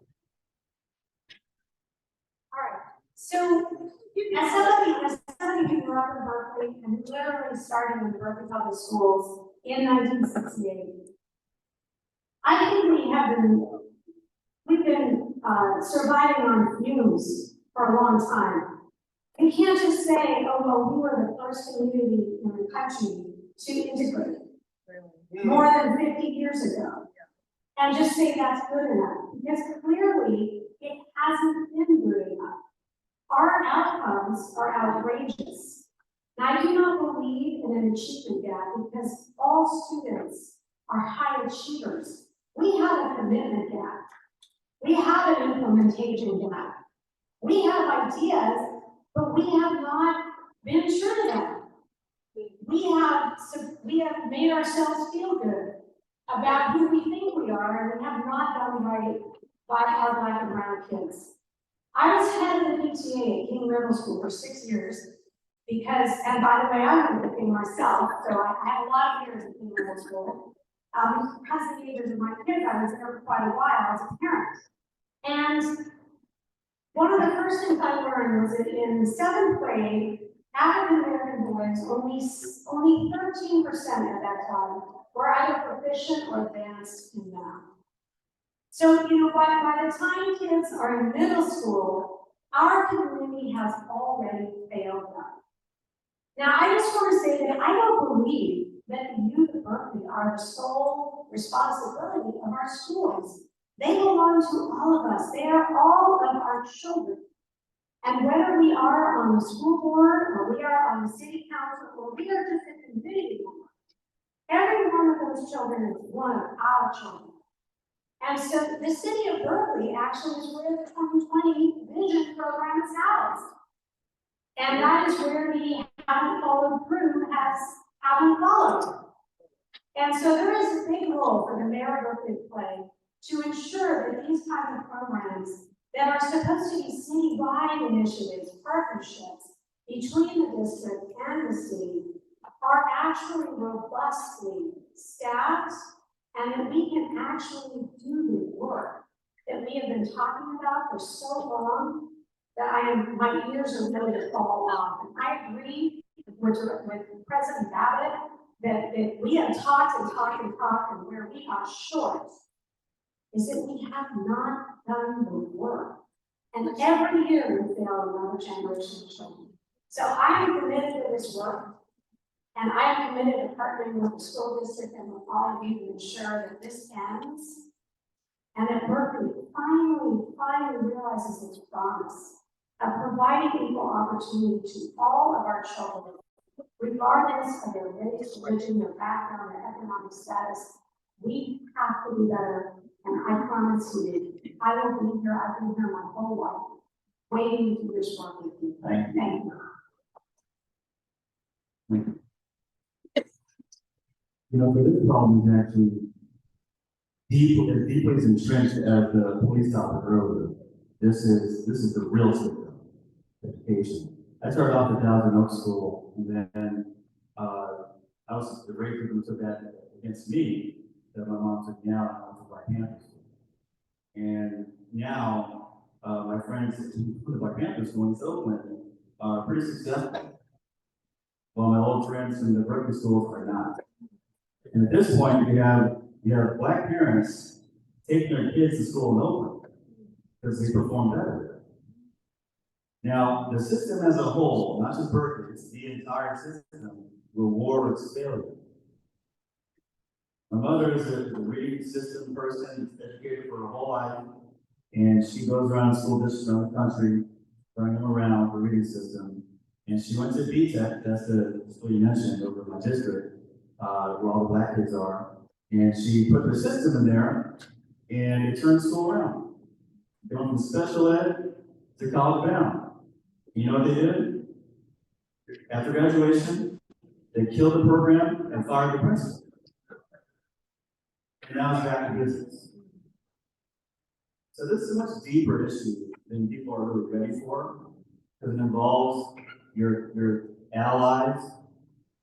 Right, so this is a deeper topic, for another conversation that is uncomfortable and political.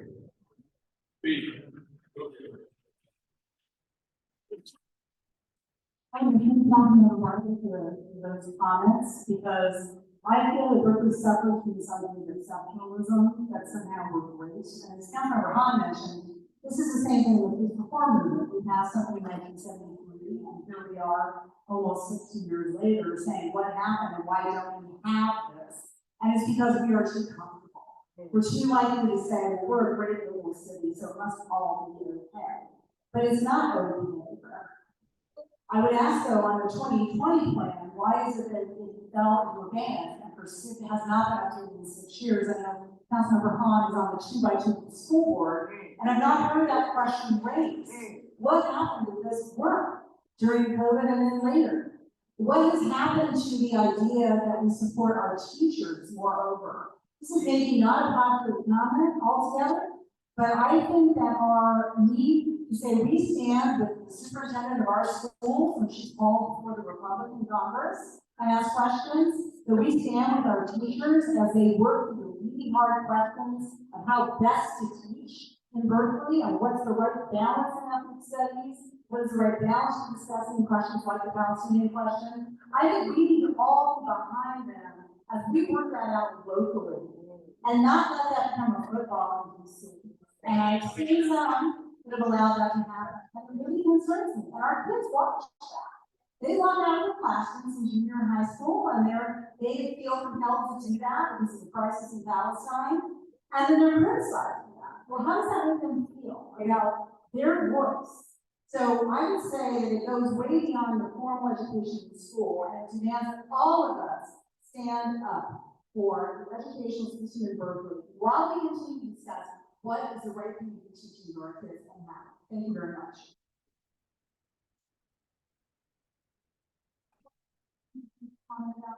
My son is at Berkeley High, and when we walk out, because of the black teachers, I think we're fired. There are few black teachers. Yeah. And the kids are walking out and protesting about this. That is an issue. That's an issue right there. If most of the teachers, if the black students aren't reflected in the teachers. So where is the effort there to ensure that we are hiring people that are going to reflect the diversity of our student body? Right. Also, we have a growing population of 65 and over students, and we have brilliant people sitting here in this room and all over Berkeley who are experts in every field on this planet. And so where is the school board and the 2x2? And we can create mentoring programs and after school support and all types of things. There are people who want to contribute. And so why are we not creating this? Because I've been talking to so many people in the past couple months that I've been campaigning, and people want to make Berkeley better. People, if there's a student that's struggling and they're an expert and have a PhD in math, they want to come and help this student. So we can bridge the divide here between the generations and support our students whose parents may be working 2 jobs just to pay the outrageous rent that they have to pay, so they can't come home and do the homework with their students. Well, let's get a neighbor, let's get a community member to come and help these students. We can do this. This is not rocket science, people. We need to do it.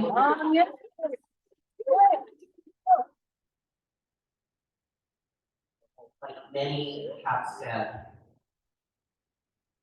the council has a solemn duty to support the Berkeley community in the schools, to work with the Board of Education, and I appreciate and I want to give a shout out to all the members of the school board who are here, as well as those who are not. This is hard work. It has not been made easier, because the pandemic wasn't over for everyone either. You're dealing with situations that have been talked about. You're dealing with students that are housing insecure. You're dealing with entire generations of families that are suffering from a history of redlining, racism, and discrimination. It is the duty of the city council, Yes. not just to the, but to complete, obviously, proud act. Only 2 members of the council can support on that. If elected, that is, in Berkeley High School is in District 4, I would be very honored to be considered for that committee. But regardless, it is the responsibility of the council to support the community with, we know what the issues were with Vision 2020, and I agree with Councilmember Khan, it's in the implementation. It's a wonderful vision, but it needs the funding behind it, it needs the commitment behind it. The council has a responsibility to do that. I also just briefly want to say that since 2020, have been working in support and in solidarity of an effort to redress some of the historic parts through a system of reparations. With some of that funding being able to go to all of the programs that have been disinvested in for a long time. I will be certainly continuing for the community members to take the lead on this issue.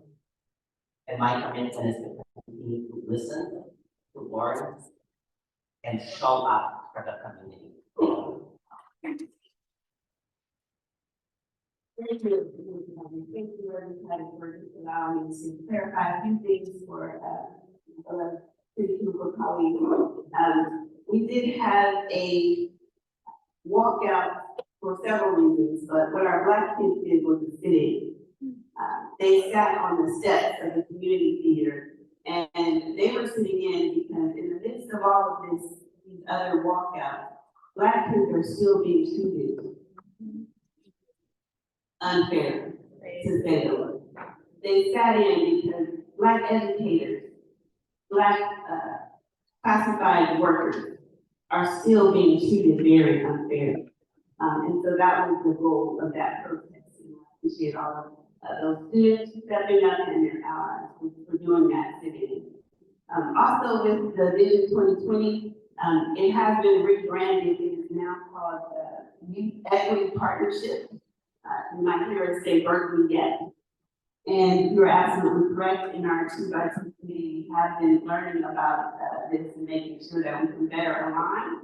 And I also want to say that YEP put together a mostly Black and brown student panel to determine what they should be next. And they paid them to review these proposals. They paid them to learn how this works. They paid them to not only be the benefactor, but be the people who make the choices. And so I do celebrate the YEP's program. Thank you. Thank you all. We're going to move to our section on climate justice and food resiliency. There is one question. You all will have 60 seconds to respond. That second question has been taken out. We have a council member who was going to be here but did not make it and notified us. The question is, will you commit to ensuring that the most vulnerable communities, including the unhoused, Black and Latinx populations of Berkeley, are a workforce investment priority with regards to the West Berkeley Green New Deal and the food assistance resiliency budget? And we'll begin down with Director Bandit. Well, from a school board perspective, we do continue our eligible school yards, we continue having community gardening programs, which help us to not only reach our our target lessons, but also teach children about growing food, and understanding food. We still have our Office of Family Engagement and Equity work and other programs that have food distribution, local weeks for food and for families to pick up food right away. Not sure if there's any more specific as to say from a school board perspective with how we fight, but the biggest thing our job is to do is to reduce the chances of our students becoming those who are impoverished and who would need to be in those lines. So we appreciate all of your support in supporting the families that need that work, and we also appreciate us being able to turn that around so that we don't have to have the time. Thank you. I am deeply committed to local food and to food security. I actually got my first start in policy in Berkeley, writing Berkeley's urban ag legislation before I was even on the council. I myself run a small urban backyard community-supported agriculture called Berkeley Basket. It's my backyard and 2 backyards in West Berkeley, and we produce enough produce for over 20 families during the entire growing season. So this is something that I am not just committed to in word, but in deed. And I truly believe that we should be bringing the entire food shed closer in. Everybody should know how to grow their own produce.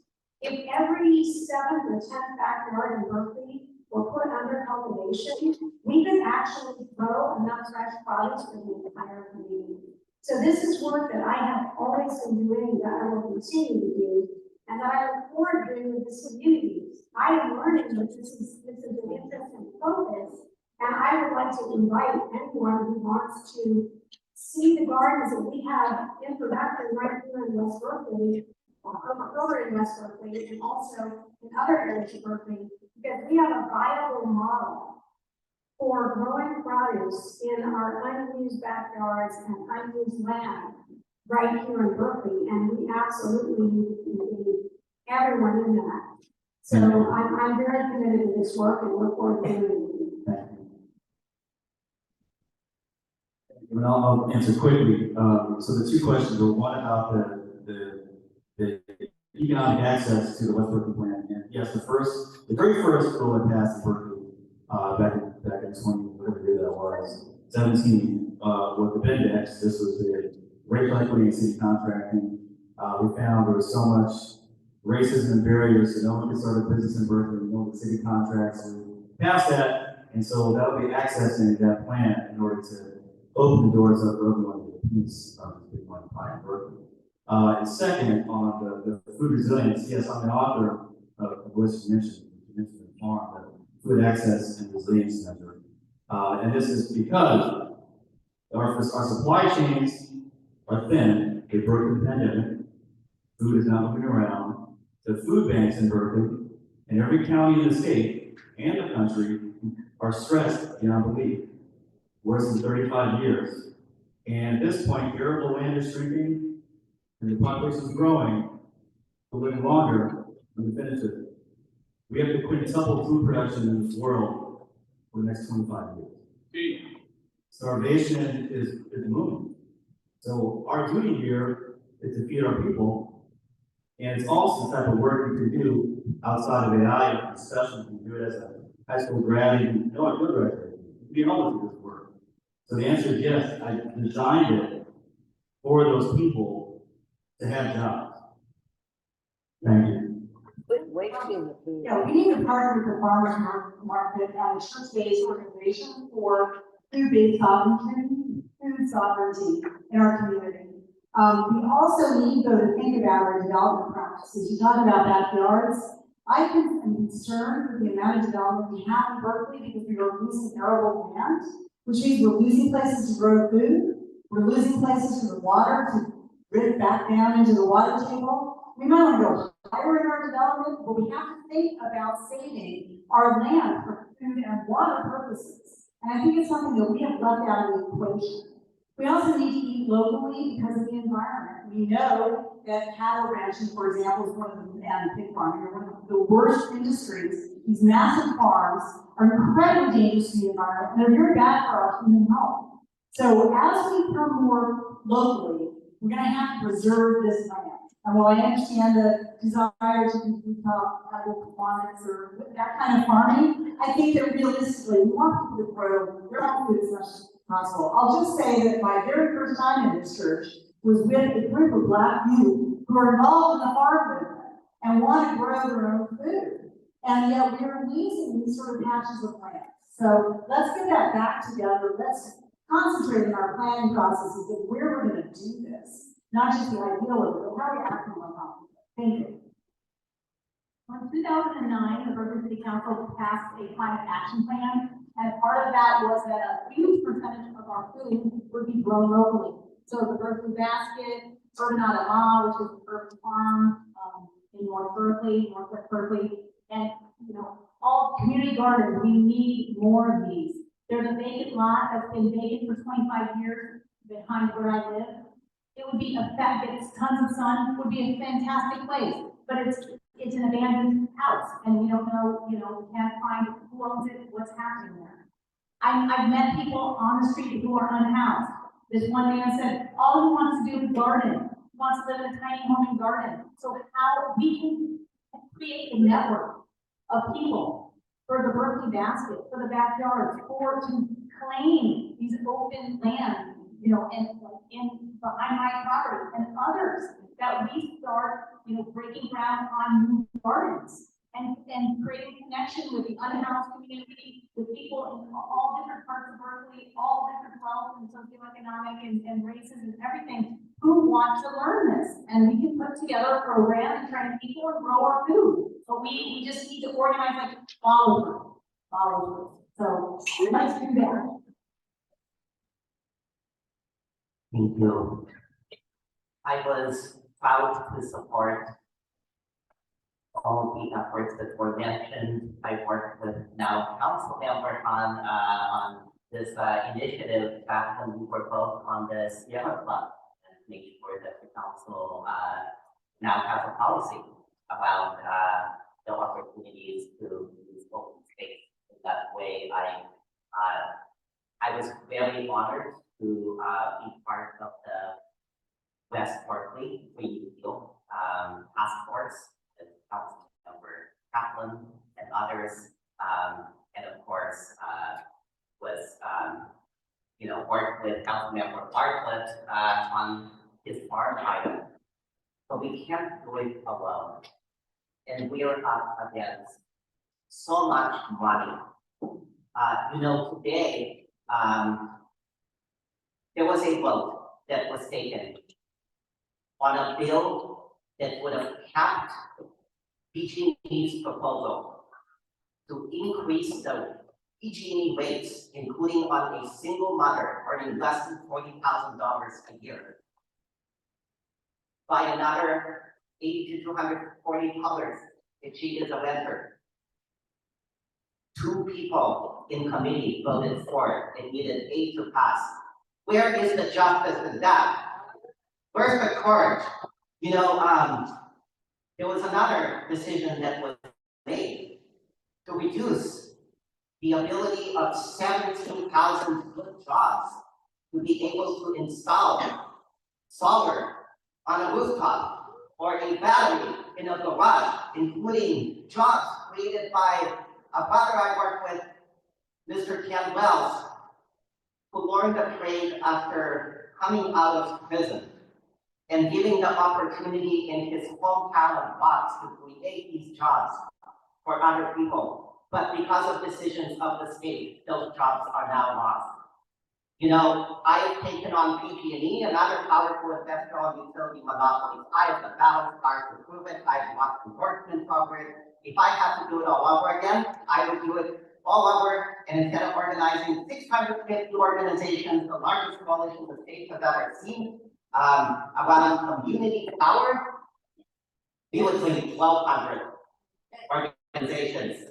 I was talking to Dr. Darrell, who reminded me we live to fight another day.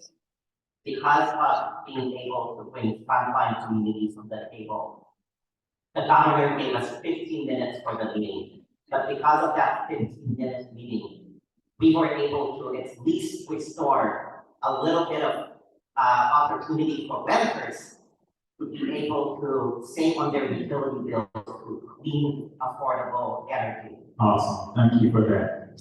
Thank you. Moving to our last section. And our last question of the evening.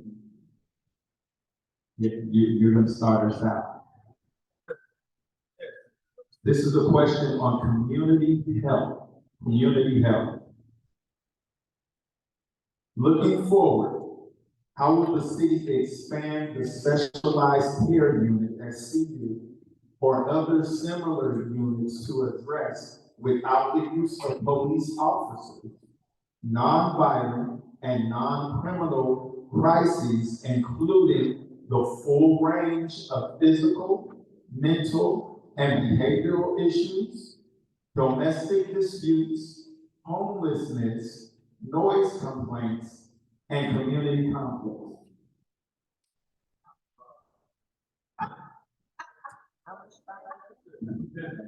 One.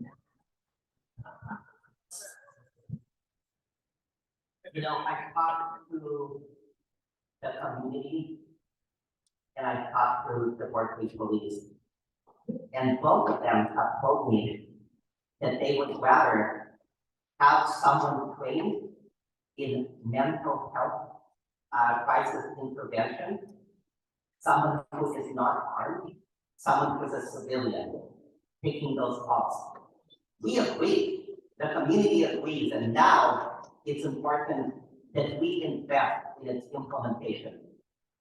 Right now, the specialized care unit, and I appreciate that, I mean, this came out of the reform work that started after the murder of George Floyd. But they're not at 24/7 operations. And we need to bring staff in-house. They need to be able to have a full range of salary and benefits through the city of Berkeley. They need to be equipped with the tools to be able to take those calls. I am deeply committed to stepping up this and other programs and looking at other community models. And some of you here in the audience have given me a few other ideas, and I am grateful, and I look forward to continuing to follow up with you. Thank you so much. All right, so the SPU is another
and all that stuff, domestic violence, you know? So this is a smarter way to apply resources that can actually break up the bucket and get better outcomes across all the board. Thank you. Well, thank you. I support expanding the specialized care unit, which is mental health response, 24 hours a day. They need to be more resourced, and we need to either let you access it through 911 or through another 3-digit. So I'm in favor of all that. But specialized care unit, and I want to thank Councilmember Barton for that.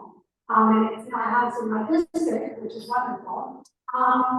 That's just one little piece of a much bigger picture that we need to change. Because modern policing there's so many reasons why it's the wrong model. We have our police and our firefighters respond to everything from a stubbed toe and a lost cat to people who are in cardiac arrest or who are gunshot victims. Think about a hospital. A hospital deals with emergencies. You come in the emergency room, the first thing they have is triage. That triage person has like 50 different, 100 resources. You can go sit in, you can go get a Band-Aid for your CP. You can go straight up to have heart surgery. You can, there's every kind of doctor, there's 20 different kinds of nurses. Well, in emergency response for communities, we have two things. They're really expensive. They're really highly trained. They're the equivalent of our heart surgeons. They're police and firefighters and ambulance drivers. And that's who we send to everything. It makes no sense. So we have to broadly diversify our response capabilities and make sure that we have not just the specialized care unit, but other units and other response capabilities that are more appropriate to the level of urgency and the level of danger in these different calls that we get. We have a system that makes no sense. It's very expensive. It's very heavily reliant on the police. And we need to diversify in every single way. We need to end up looking a lot more like a hospital, with a dispatch center that can send you to one of 30 different resources, and all of those resources built out to be truly responsive to the needs of the community. Thank you. Thank you. Within our schools, we know that COVID-19 really exacerbated the mental health challenges of our students. Before that, we had mental health counselors at every school. We still continue to have mental health counselors at every school. And now we also have, in partnership with the city, our mental health center at launched last year, no, earlier this year. I'm going to go back. Really going to visit it and really receiving that kind of base level support. For those who need tier 2 or tier 3 more intensive counseling, we do have group therapy sessions as well as individual counseling sessions. But what we need are more culturally competent mental health professionals, especially in our schools. We have so many that come with good hearts, and before I know it, somebody's trying to call CPS on another child's family because they don't understand that cultural response that the student went through. So any ways in which we can partner with the community to help meet these kinds of needs, specifically providing culturally competent mental health therapy, communication services, we would welcome. Thank you. Can we just take a moment to thank the panelists for the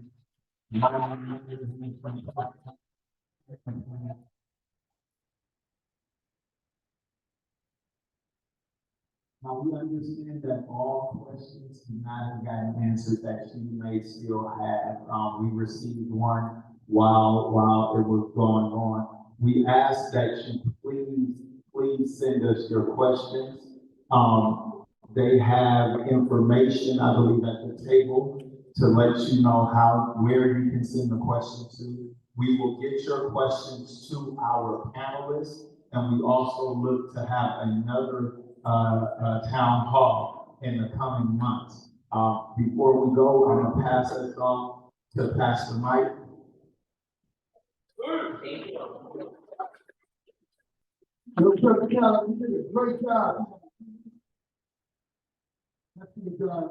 Very quickly, we did have table for you all to make other comments and questions, and that feedback will be gathered. We will try to collate those questions and come together. We will be having another smaller gathering in August, and we also hope to have one in October before the election. So your feedback is important. We want to make sure that we are engaging you because we need to hear the voice. Very quickly, I want you to understand what we heard tonight.